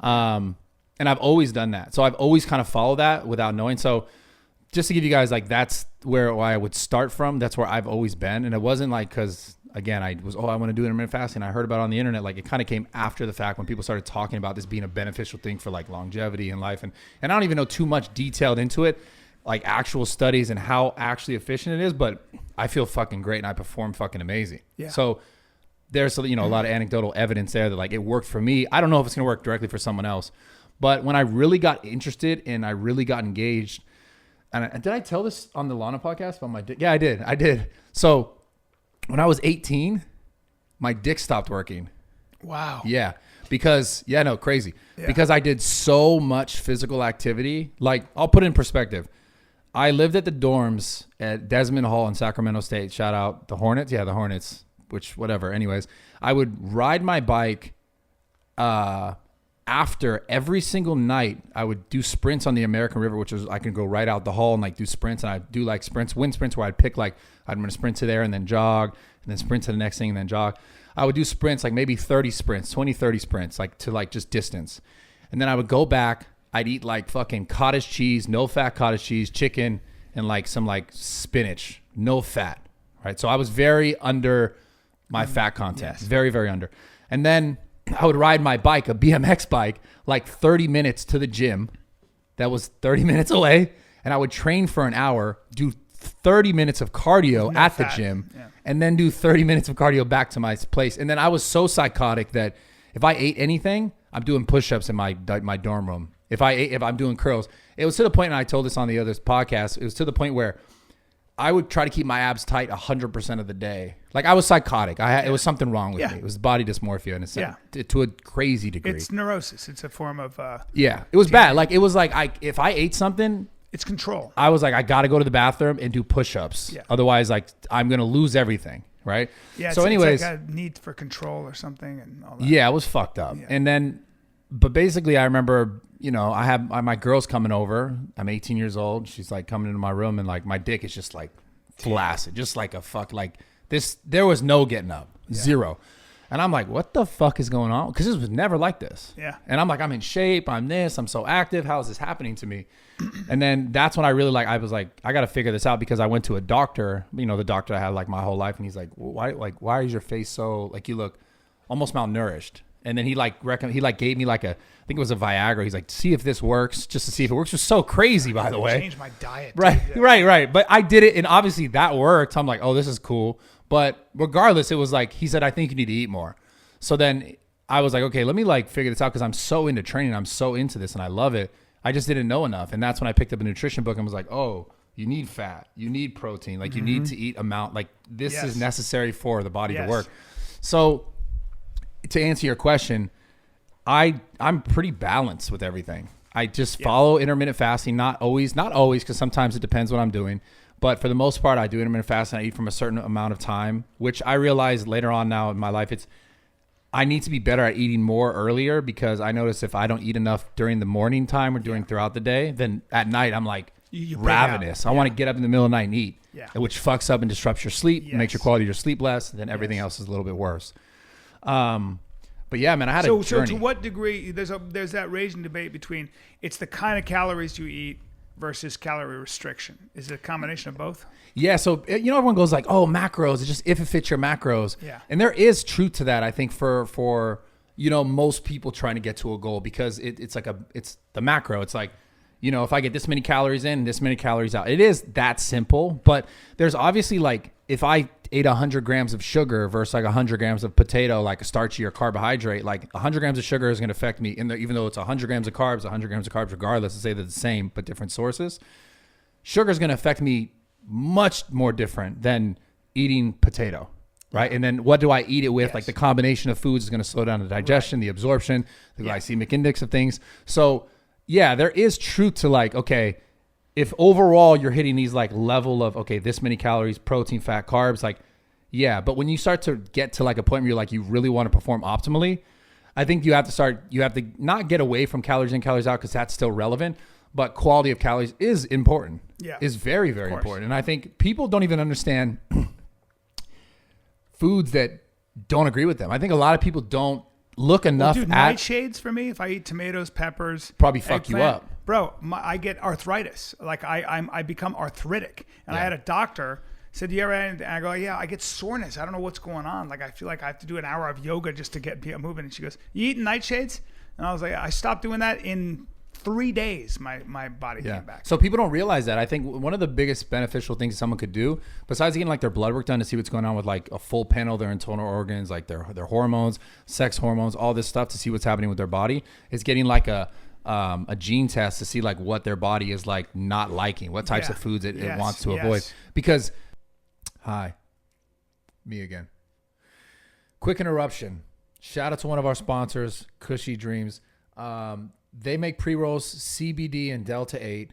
They taste fucking amazing. They smell great. And honestly, I'm not going to lie to you guys, I was impressed with the packaging. They had these like cool little pop-out ones. And this is the first one that I smoked, which was Peace. And it like, I swear to you, I promise to you, I smoked this pretty much half the joint, because I'm really lightweight when it comes to smoking in general. But I smoked half of it and like legit went to bed. And I was having like kind of trouble earlier that day, kind of like my mind was racing. I felt good. But the cool thing about these is like the pre-rolls come with like, there's different, this one is Create. Apparently there's one for energy. There's one for sleeping. It says Dream. But yeah, the packaging is beautiful. It smells fucking good. It has a very, very small amount of THC in it. So I tried it. I had to smoke like half of it to be like, is this going to get me high at all? It didn't. It did relax me though. Shout out to the CBD content. But yeah, give it a shot. If you guys want to get some for yourself, I'm just curious where the Gains one is. Like, can they make one for me that just says Gains, Cushy Dreams Gains? Like, you take it before the gym? I mean, if you want me to reach out to them and ask them, maybe. Tell them we need a Gains one. Maybe like a pump one. Yeah, pump. That's what Yeah, it should be called. it It should be called Cushy Pump. Dreams Pump, because that's the one that I'd be like, yo, let me blow this before the gym and get a crazy pump. Because honestly, that's one of my favorite things in the world to do. I'm not even gonna lie. But if you guys go to cushydreams.com, use promo code RAWTALK for 25% off your order. Smoke your CBD and Delta 8 with promo code RAWTALK and get 25% off today. Again, cushydreams.com for 25% off your order. Again, go to cushydreams.com to get 25% off your order. And yeah, make sure you guys request them to make the pump product. Yeah, cushydreams.com. KUSHYDREAMS.com. In case you didn't know how to Facts. spell that. You can't get high off of this because it's just CBD. There's Well, no that's what I'm THC. trying to do. It's like 0.3 THC. Listen, I'm going to smoke this whole thing and see if I get high. And then I You could be should like, probably smoke like 5 of them then. really? Yeah, it's like, again, you can go, there's levels to it, obviously. Calories in, calories out, the most basic, like, okay, we can follow that. But then if you start to get to a point where it's like, I want to really optimize myself, knowing what foods work better with you and what foods don't. Because, like, there are foods that will treat you like shit, and there are foods that will treat you like you're a fucking king. Yep. And it's like, if you really wanted to optimize yourself, you would try to go further and learn more and learn more. Most people just hear some gym bro shit on the internet and they're like, bet, fucking whey protein and fucking chicken and rice. Yeah. And that can work for a lot of people. Yeah. But there is a lot more to it when you really want to start to refine that, for sure. And you have a whole philosophy on testosterone, on supplements, on all that stuff, right? I mean, Yeah, of most of you course. guys know a lot Yeah. about that shit. What's your aren't there long-term ramifications? Like, they always talk about the what it does to your heart and stuff like that if you take like different testosterone compounds. Yeah, I mean, there's obviously, like, you know, when you start talking about stuff like this, like it's a whole science. there's levels to it. Yeah. Just like food. Yeah, you can see it with like extreme bodybuilders, their face, everything gets crazy. Right? Yeah, and there's a lot of stuff nowadays that bodybuilders back in the day, or just, you know, fitness enthusiasts back in the day didn't have. If we're talking about relationship to steroids, like, there's a lot more knowledge around things. But here's the thing that's crazy. Well, I want to talk about this before I get into it. There's a lot more stuff, and there's a lot more health supplements. There's a lot more things that you can do to, like, counteract things that are negative in that whole realm, regarding steroids, like, typically, right? But the thing that's crazy, and I've talked about this on a few podcasts, but it really should be talked about more, is nowadays there's these. Have you heard of SARMs? No. Okay, so SARMs are like, it's like, have you heard of pro hormones? No. Okay, so back in the day, there's always been, steroids have been around forever. Yeah. And they've been studied forever. And they work. And they work. So you talk about testosterone. We know what's going to happen if you do this, if you abuse this for that long, right? Pro hormones back in the day when I was like 20 is like the thing now that's called SARMs, which is now the trendy thing that people talk Is that about. peptides or? No, it's not a peptide, it's a hormone. And it's a selective androgen like, it's changing the way your body is, like, in layman's, like, connecting with these hormones in your body, right? To make it really basic. And the thing is, though, the problem that people aren't really aware of is, yeah, these things will work like steroids will work, because, like, back in the day, people would make these drugs just like now they'll make these SARMs for people to beat tests. Mm-hmm. Like, take a pro hormone, instead of taking D-ball, you take this derivative of it, and then it's like you're getting the same effect, but it's not coming up on a drug test. Oh, wow. Okay. As an athlete, right? So it's like, you got the people who are trying to create these drugs to, like, beat tests, and now it's like, oh, I can take this. It's not a steroid. Yeah. That's what's getting crazy. Yeah. So it was like, when I was a kid, it was pro hormones, and nowadays people are talking about, like, oh, SARMs, it's not steroids, but it's Yeah. like you're doing the same thing to your body. Of course. I love technology, and I'm just looking forward to seeing what in the next 20 years with gene editing and all Oh, kinds of bro, shit. like like fucking like Dude. stem cell stuff. They're gonna come up with all kinds of stuff. So you're gonna live forever then. We talked about that. I'm gonna be fucking huge. Huge and live I forever. want traps, bro. I want to go from 170 to 200. I feel like you're the kind of guy who, like, you kind of always wanted to be jacked. Always. Yeah, I Always. can feel that. I'll never be happy because I'm not built like you. But at the same time, you know, then I get philosophical and I'm like, fuck it, you know. Yeah, I mean, the truth is you got a lot of great attributes anyways, man. Yeah, a lot I mean, of better it's ones. just like, you know, being a comic. Because I know a lot of jack guys and they suck. Dude, like they generally suck. it's like a lot suck. I know. It's like, all right, bro, you got all this weaponry. It's not, It's like and also like you get swept by like the guy who's older than you. Look, dude, I'm just telling you, just come correct. Don't be so high up. You were too They high. loved I had it. to sweep you, but I was not. I didn't mount you. I just went, all right. Well, and you then couldn't you have came mounted over. me. You couldn't Well, have I mean, on a mat, I think I would have had you a little bit there, because you were making mistakes. Gi or no gi, gi or no gi.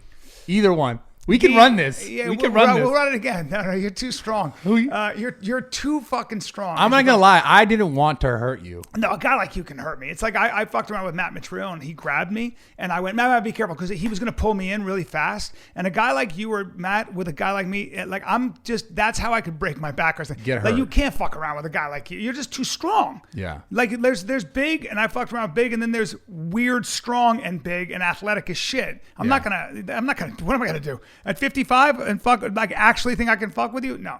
But you got technique though. I got technique. Yeah. I got technique. You did. You shocked, because I remember like that little bit got out and everyone's like, "You got swept." God. I was hearing it, bro. I was hearing it for like fucking weeks. You were fucking, we were just joking around. So do you do that often? Do you do BJJ often? I used to. I don't. Not anymore. I got into boxing for a long time. I love boxing. Yeah. I love boxing. What do I you like do? fighting. I like the whole game. What do you do to stay active? Like for your now, health now? just tennis and weightlifting, and Yeah. I don't do anything. I teach my son how to box, which is my favorite thing in the world. But How old's your son? 10. You Yeah. know, he doesn't have my mentality, but he's athletic, and but I love it. What do you mean he doesn't have your mentality? He's 10, so he's just like He's not a killer. No, but he's he's a comic. He's a natural comic. He's fucking hilarious. What do you think he's gonna do? Comedy. Straight up. Oh, dude, he's. Do you so? I can see it. It's genetic, dude. Okay, I was gonna say He that. just entertains the whole table. He's like I can see myself. I'm just like this motherfucker. I can see him like trying bits out. They're clumsy. They don't work. Then he At refines 10? it. Yes, then he refines it. Comes back. I'm like, I can see how his mind works, and everybody loves him. You think he's gonna be a good comic? I don't see how.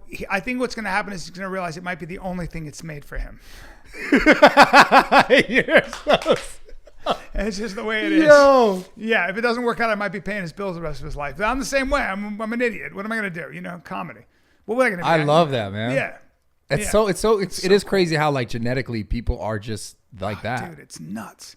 I can just see it. Like, he's going to be taller and like, than I am. And he's a very good looking kid. He's got his mom's genetics, but Bless her heart. but he's like all, he's just fucking like a puppet, like a marionette. Like, You have one kid. No, I got 3 kids. 3 kids. I got What's a daughter. your oldest? I got a daughter who's 14, and that's a whole nother. She's killing it, but she's just type A. Yeah. Never gotten a B, never. She just does everything. And then I got a 3-month-old, 4-month almost. I want to be a kid. I want to be a kid. I want to be a father so bad. You will be, and you'll be a great dad. Yeah. I thought about that actually when I sat down. I was thinking when you were talking, I thought this guy's going to be a great dad. Oh, I appreciate it. You are, I because appreciate you're going to be a great dad. You're going to love. I can see you teaching your kid to do things. You're going to learn all the things you've learned. It'll be frustrating because they're not going to listen. Part of the hard thing about your kids is they just don't listen to you. They're like, Dad. I'm like, I've been alive for 55. I know a couple things. Yeah. My Like- daughter. My daughter won't let me help her on acting. I know everything about. She's doing her play. Like, let me help you. And she's like, Dad, no. No, I'm not. Never in a million years. Like, why would you ask me? I don't know anything about it. It's only what I've been doing for 30 years. Like, don't ask me. Why do you think it's like that? Like the relationship that. Because it's just all power dynamics. That's why. Because it's power dynamics. Because in relationships, kids, wife, girlfriend, boyfriend, it's always some kind of a power dynamic. It's like, I'm not going to give you too much. You'll have too much power over me. And if I show how much I need you, it's too vulnerable. Yeah. Right? But why do you think it's so hard for people to be vulnerable? Because they want their own sovereignty. Everybody wants to be their own island. It's way safer, right? It's way safer to not, like it's that lyric in that song, I wish God would send me something I'm afraid to lose. Well, But it is safer better, though. It's not. We know that it's not at the end of the day. Of course not. A good way to define love is when someone's happiness is more important than your own. That's a good way to define love. Yeah. And that's tough, but it's also great. It might be the whole point, certainly for a father. Yeah. It gets you out of yourself. What do you try? What do you think is the most important thing you're trying to teach your kids? Self-reliance. Don't take yourself too seriously. And most importantly, learn how to learn. Get good at something. I'm a huge believer in getting good at something. I don't care what it is. Anything. Because that's how you'll learn about yourself. And when you get really good at something, when you master one thing, when you get really good, the mystery of life will break down. So when you watch somebody who plays the piano really well, that's a mystery, right? But when you take some piano, when you watch a boxer and the way they stand, they can hit like that. How the fuck do you do that?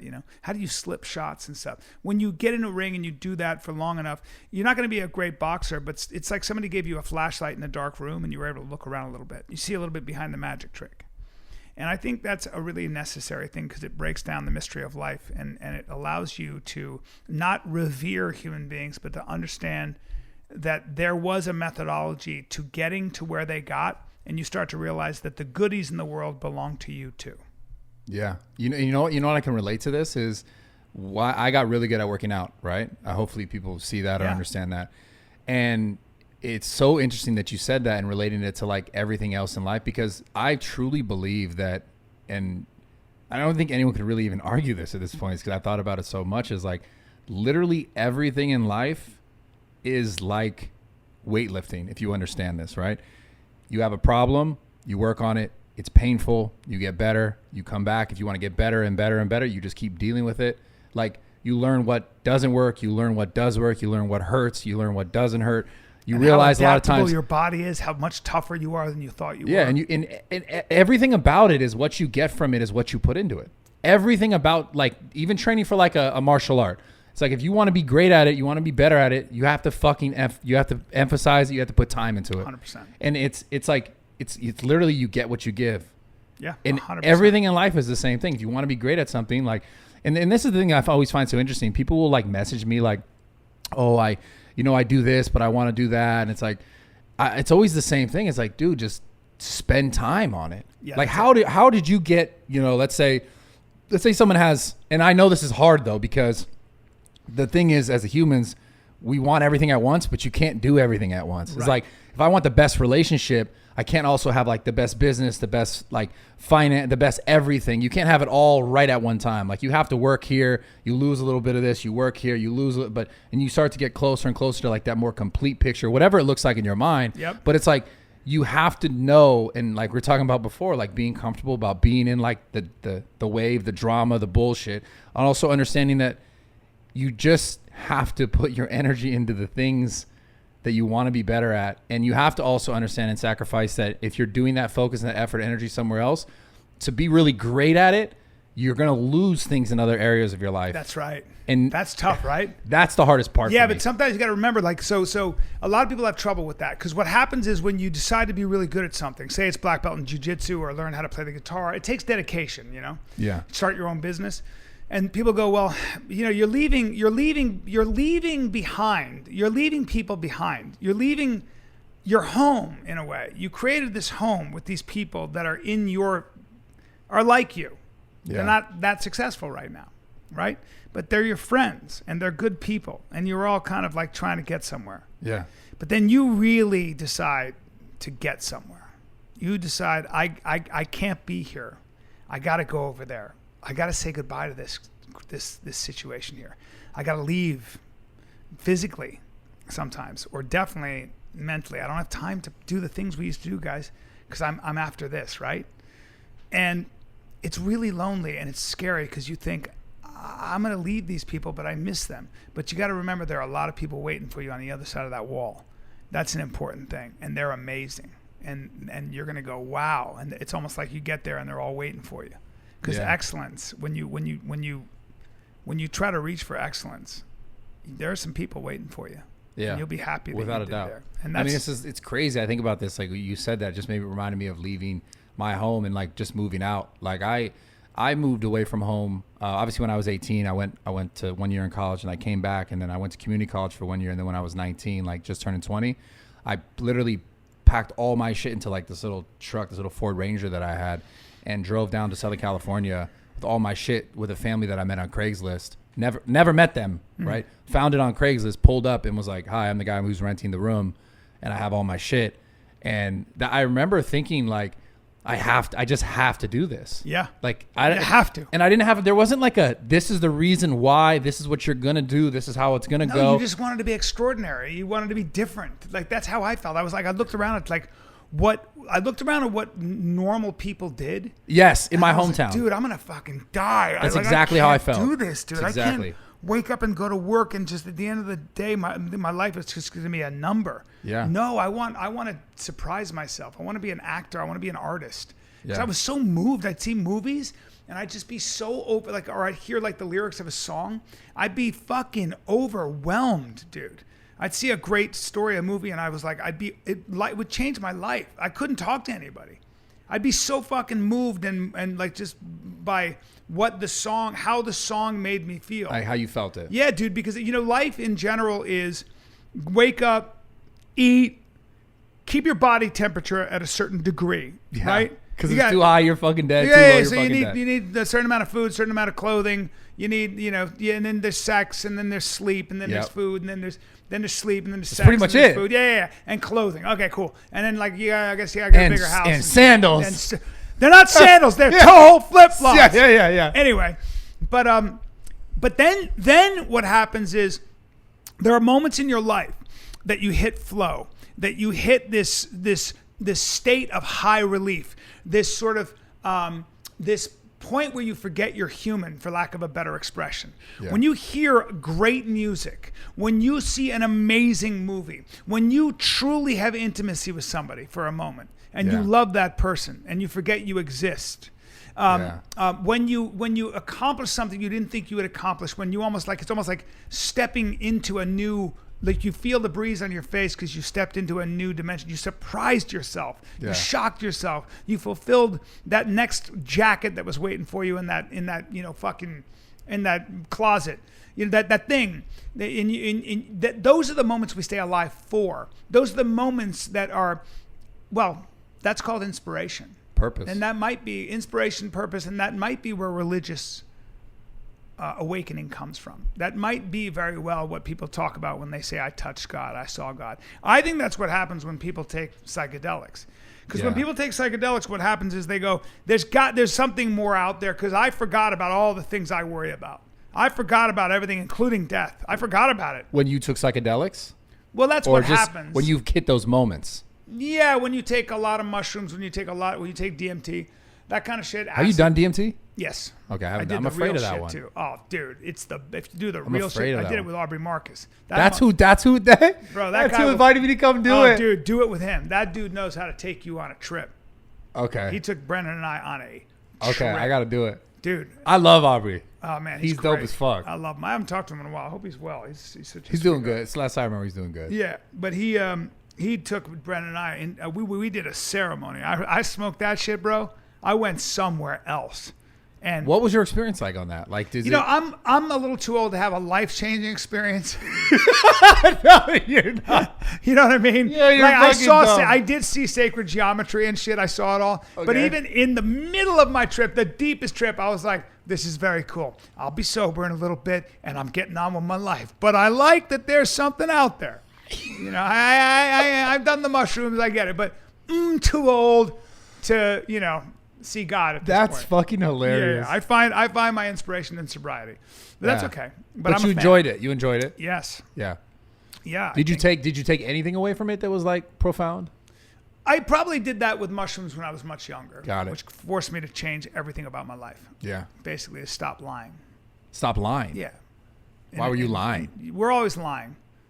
Whether it's the job we're pretending to like, the person we're with that we're pretending to like, all that stuff. That's inevitable. You're not going to escape that. There's going to be a lie in somewhere in your life. But then and you're always going to have to adjust. You're going to do things so you don't hurt people's feelings. You're going to do. So let me ask you a question then. If we, the idea of always lying, like kind of lying to ourselves, lying whatever to people, but when do you know then you're not lying? Like when do you truly know you're not lying? You feel it. You always know. You always know immediately. You know everything. You know everything. That's the truth too. You know everything. I promise you do. Yeah. It's like you know exactly what the truth is. You know exactly, and you know it immediately, and you know it right now. And it's like that expression. It takes 5 minutes to fall in love. The rest is denial. and people get divorced after 20 years over what they knew about the person in the first 5 minutes. That's fucking deep. Yeah. That's when it gets crazy. It's also true, because that's where you key into the truth. And you pick up on things and you go, this doesn't feel right for a reason. So I'm a big believer in that's my religion, and I am religious in that sense. Yeah, I believe. Damn, that God I fucking directly can relate to that, because I had a very long 8-year relationship, and I remember like moments literally saying to myself very early on, like, as much as I loved this person, once I realized it, and I realized all the shit that I fucked up and made these mistakes and like allowed this to like, kind of catapult into something much worse than it could have been. Yep. I remember saying to myself, this is never going to work. And I still stayed in it for like 6 more years. Yeah, dude. Oh yeah, brother. But like, I knew it. I fucking knew it. We all do. Yeah, that is not rare. Yeah. That is the norm. What you just said, that shit is the norm. It know how many hurts, people, bro. You know how many people walk down the aisle and with huge doubts, and they're like, well, I'm here now. I can't turn back. Happens all the time. And then 12 years later, they're like, oh, boy, Yeah. What I get myself into. Yeah. Yeah. Tell the truth. Tell the truth. Man. Let's get into some audience. I'm going to pee real quick, and then we'll get into some audience questions. So at the end of every episode, we basically take questions from the audience. Ask rawtalk@gmail.com if you guys want to get your question answered by myself and the guest. Send those in, shoot those in. Good. And then also on Instagram, you could DM us directly. It is @rawtalk on Instagram. It was one of the best peas I've ever had. I had you riveted for a long time. You did. Until your bladder was about to burst. Let's do some questions. That was kind of weird. right. But yeah, we'll do the questions. Bring it. Okay, so sorry, go ahead. Are you done? Fully ready. Okay. Erect No matter as well. how rich or famous someone is, we all pass at some point, and eventually our names fade away. What steps are you taking to ensure that your name outlives you? And if you die tomorrow, do you feel you left a better world than the one you came into? Love the pod. Keep killing it.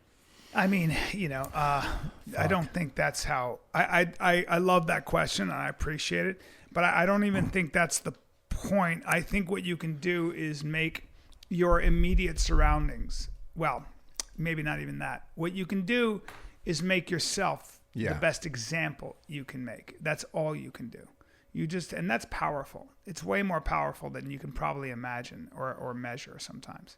But sometimes, like, just setting a good example, and that's kind of the responsibility of being older, is that I know things. I'm not smarter than most of the young people. I've made more mistakes, and I've made the mistakes you're about to make. And so I would say that setting a good example, and life is one continuous mistake. So I'm never going to get it right, but I tried. That's real shit. I mean, like, me and everything that I've accomplished or people see as my accomplishments, I was just doing things that I thought like would essentially make me feel fulfilled or happy. And then along the way, people were like, I like what you're doing. It's cool. I like what you're saying. I appreciate it. It's like, I didn't go into it thinking I'm going to say things that people are going to like and appreciate. I went into thinking like, I want to make myself feel better about myself. Yeah. So I think it's really important to know that, like, don't try to complicate your situation with this need to like change the world or make the world a better place. I think you just need to focus on yourself, and like people will see that and it'll make that difference even in your small microcosm or your giant microcosm or fucking social media, your industry, whatever it is. You just have to continue to look inwards and try don't get cynical. Yeah. I'm a tiny ant on a rock. Oh, there are billions of galaxies. Joe does this shit. Yeah, I don't care. What you do has importance. I don't care about all that shit. Yeah, okay, cool, great. But I care about this right now. This is important. Everything you do is important. I saw this guy, my buddy took a video of this guy who cleans toilets keeps the bathroom clean in an airport. And this dude, this airport, he goes, this is the cleanest bathroom on the planet. And it was. That's a big deal. He did his job with true excellence. I think about it. It changed my day. Everything matters. Made a difference in my life. Yeah. So get the next one. Thank you. That was a good question, by the way. Yeah, it was. This one is asking about caffeine. The person was like, I don't really consume caffeine like coffee or pre-workouts unless like it's for pre-workout. Well, do you think caffeine is a good substitute as far as like losing weight and because it curbs your appetite and so on. So caffeine is definitely not the substitute to losing weight. Obviously, like there's more that goes into losing weight than just like taking something that's gonna slow down your appetite. That there's a big benefit there for sure, but it's more about focusing on the food that you're actually putting in your body. Like caffeine in overuse is also, it can also be a problem for you because it's never really allowing yourself to your rest, like adrenals to fully to fully rest, to allow you to like recover properly. Like if you're just relying on caffeine to like keep you, you know, in this sense, satiated or feeling of satiated because it's quelling your hunger, you got to think more about your habits overall, much more important, like drinking enough water, getting enough sleep, eating the right food, and like trying to hit those marks as much as possible.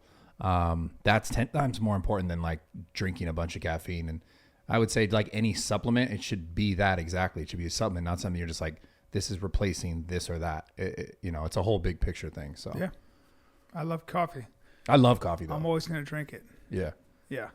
This- Moderation. Solid. Yeah. That's Solid. it. There we go. That's it. Moderation. Keep going. This question is asking, what is one of your biggest fears? Like, are you afraid of heights, spiders, or something Said like it that? earlier. Not And fulfilling how? my potential.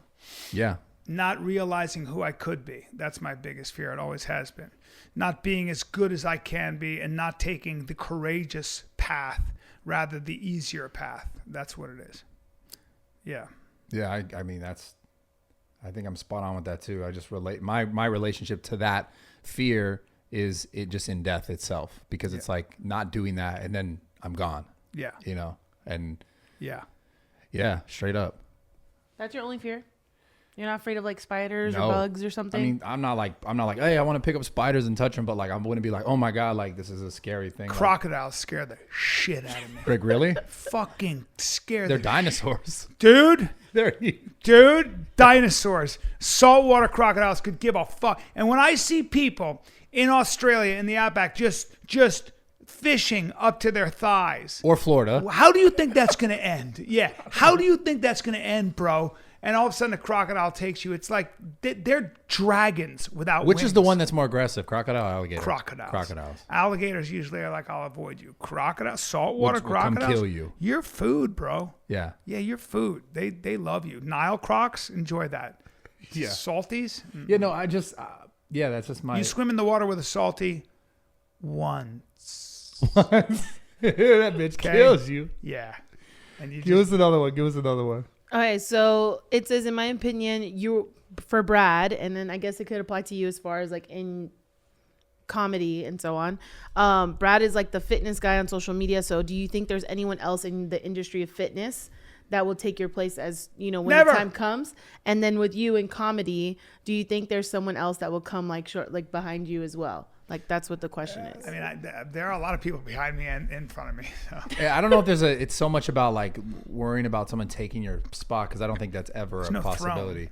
Well, I mean, I think they're thinking of it as like in a sense of like, you know how like Ryan Garcia, like there's the greats in boxing. Yeah. And then there's like, you see someone and you're like, that one's going to be like the next big thing. Dude, you took a so shot. I guess to it's the, like something like that. you Yeah, took a a few shot. shots. I see what you're saying. Yeah.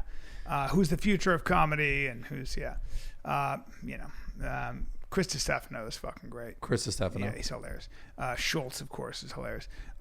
You took a shot. You took hard shots. Yeah, from actually Ryan. hard shots. And you took, I think, And that was the 4 of second them. time. That's crazy. We shot it once. So you know what? I figured out his game. Yeah. Because the first one, I was like, got this. Took it. But the second one, like obviously towards the end, I was like, fuck.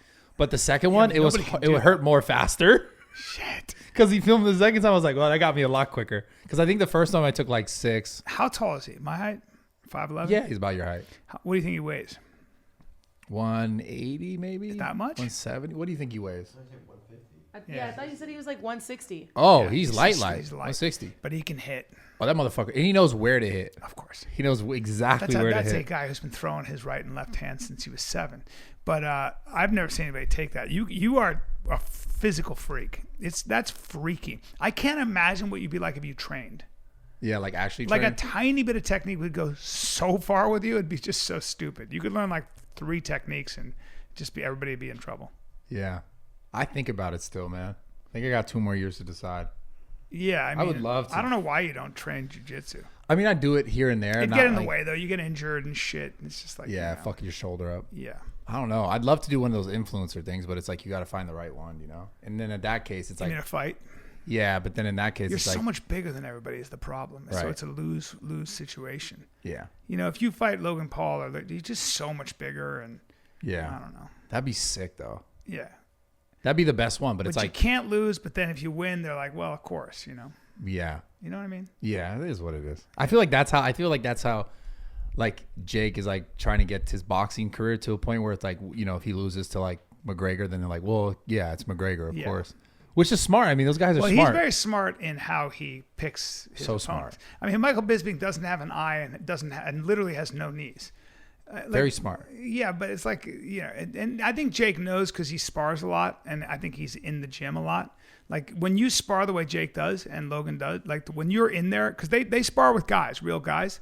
He knows exactly where he is in the pecking order. He talks a big game, but he knows in it. He knows he knows that there are guys who you've never heard of that do whatever they want to you in the gym. For sure. That's how boxing is. Right? Yeah. There's those guys, and you're like, no, you don't know who he is. He's just some guy, and he'll knock everybody out. Yeah. But that's what I kind of like about Jake. I respect that he's gotten in the ring. He really spars. It's really hard to do what he does. Anybody who hates on Jake or Logan, like, it's very hard.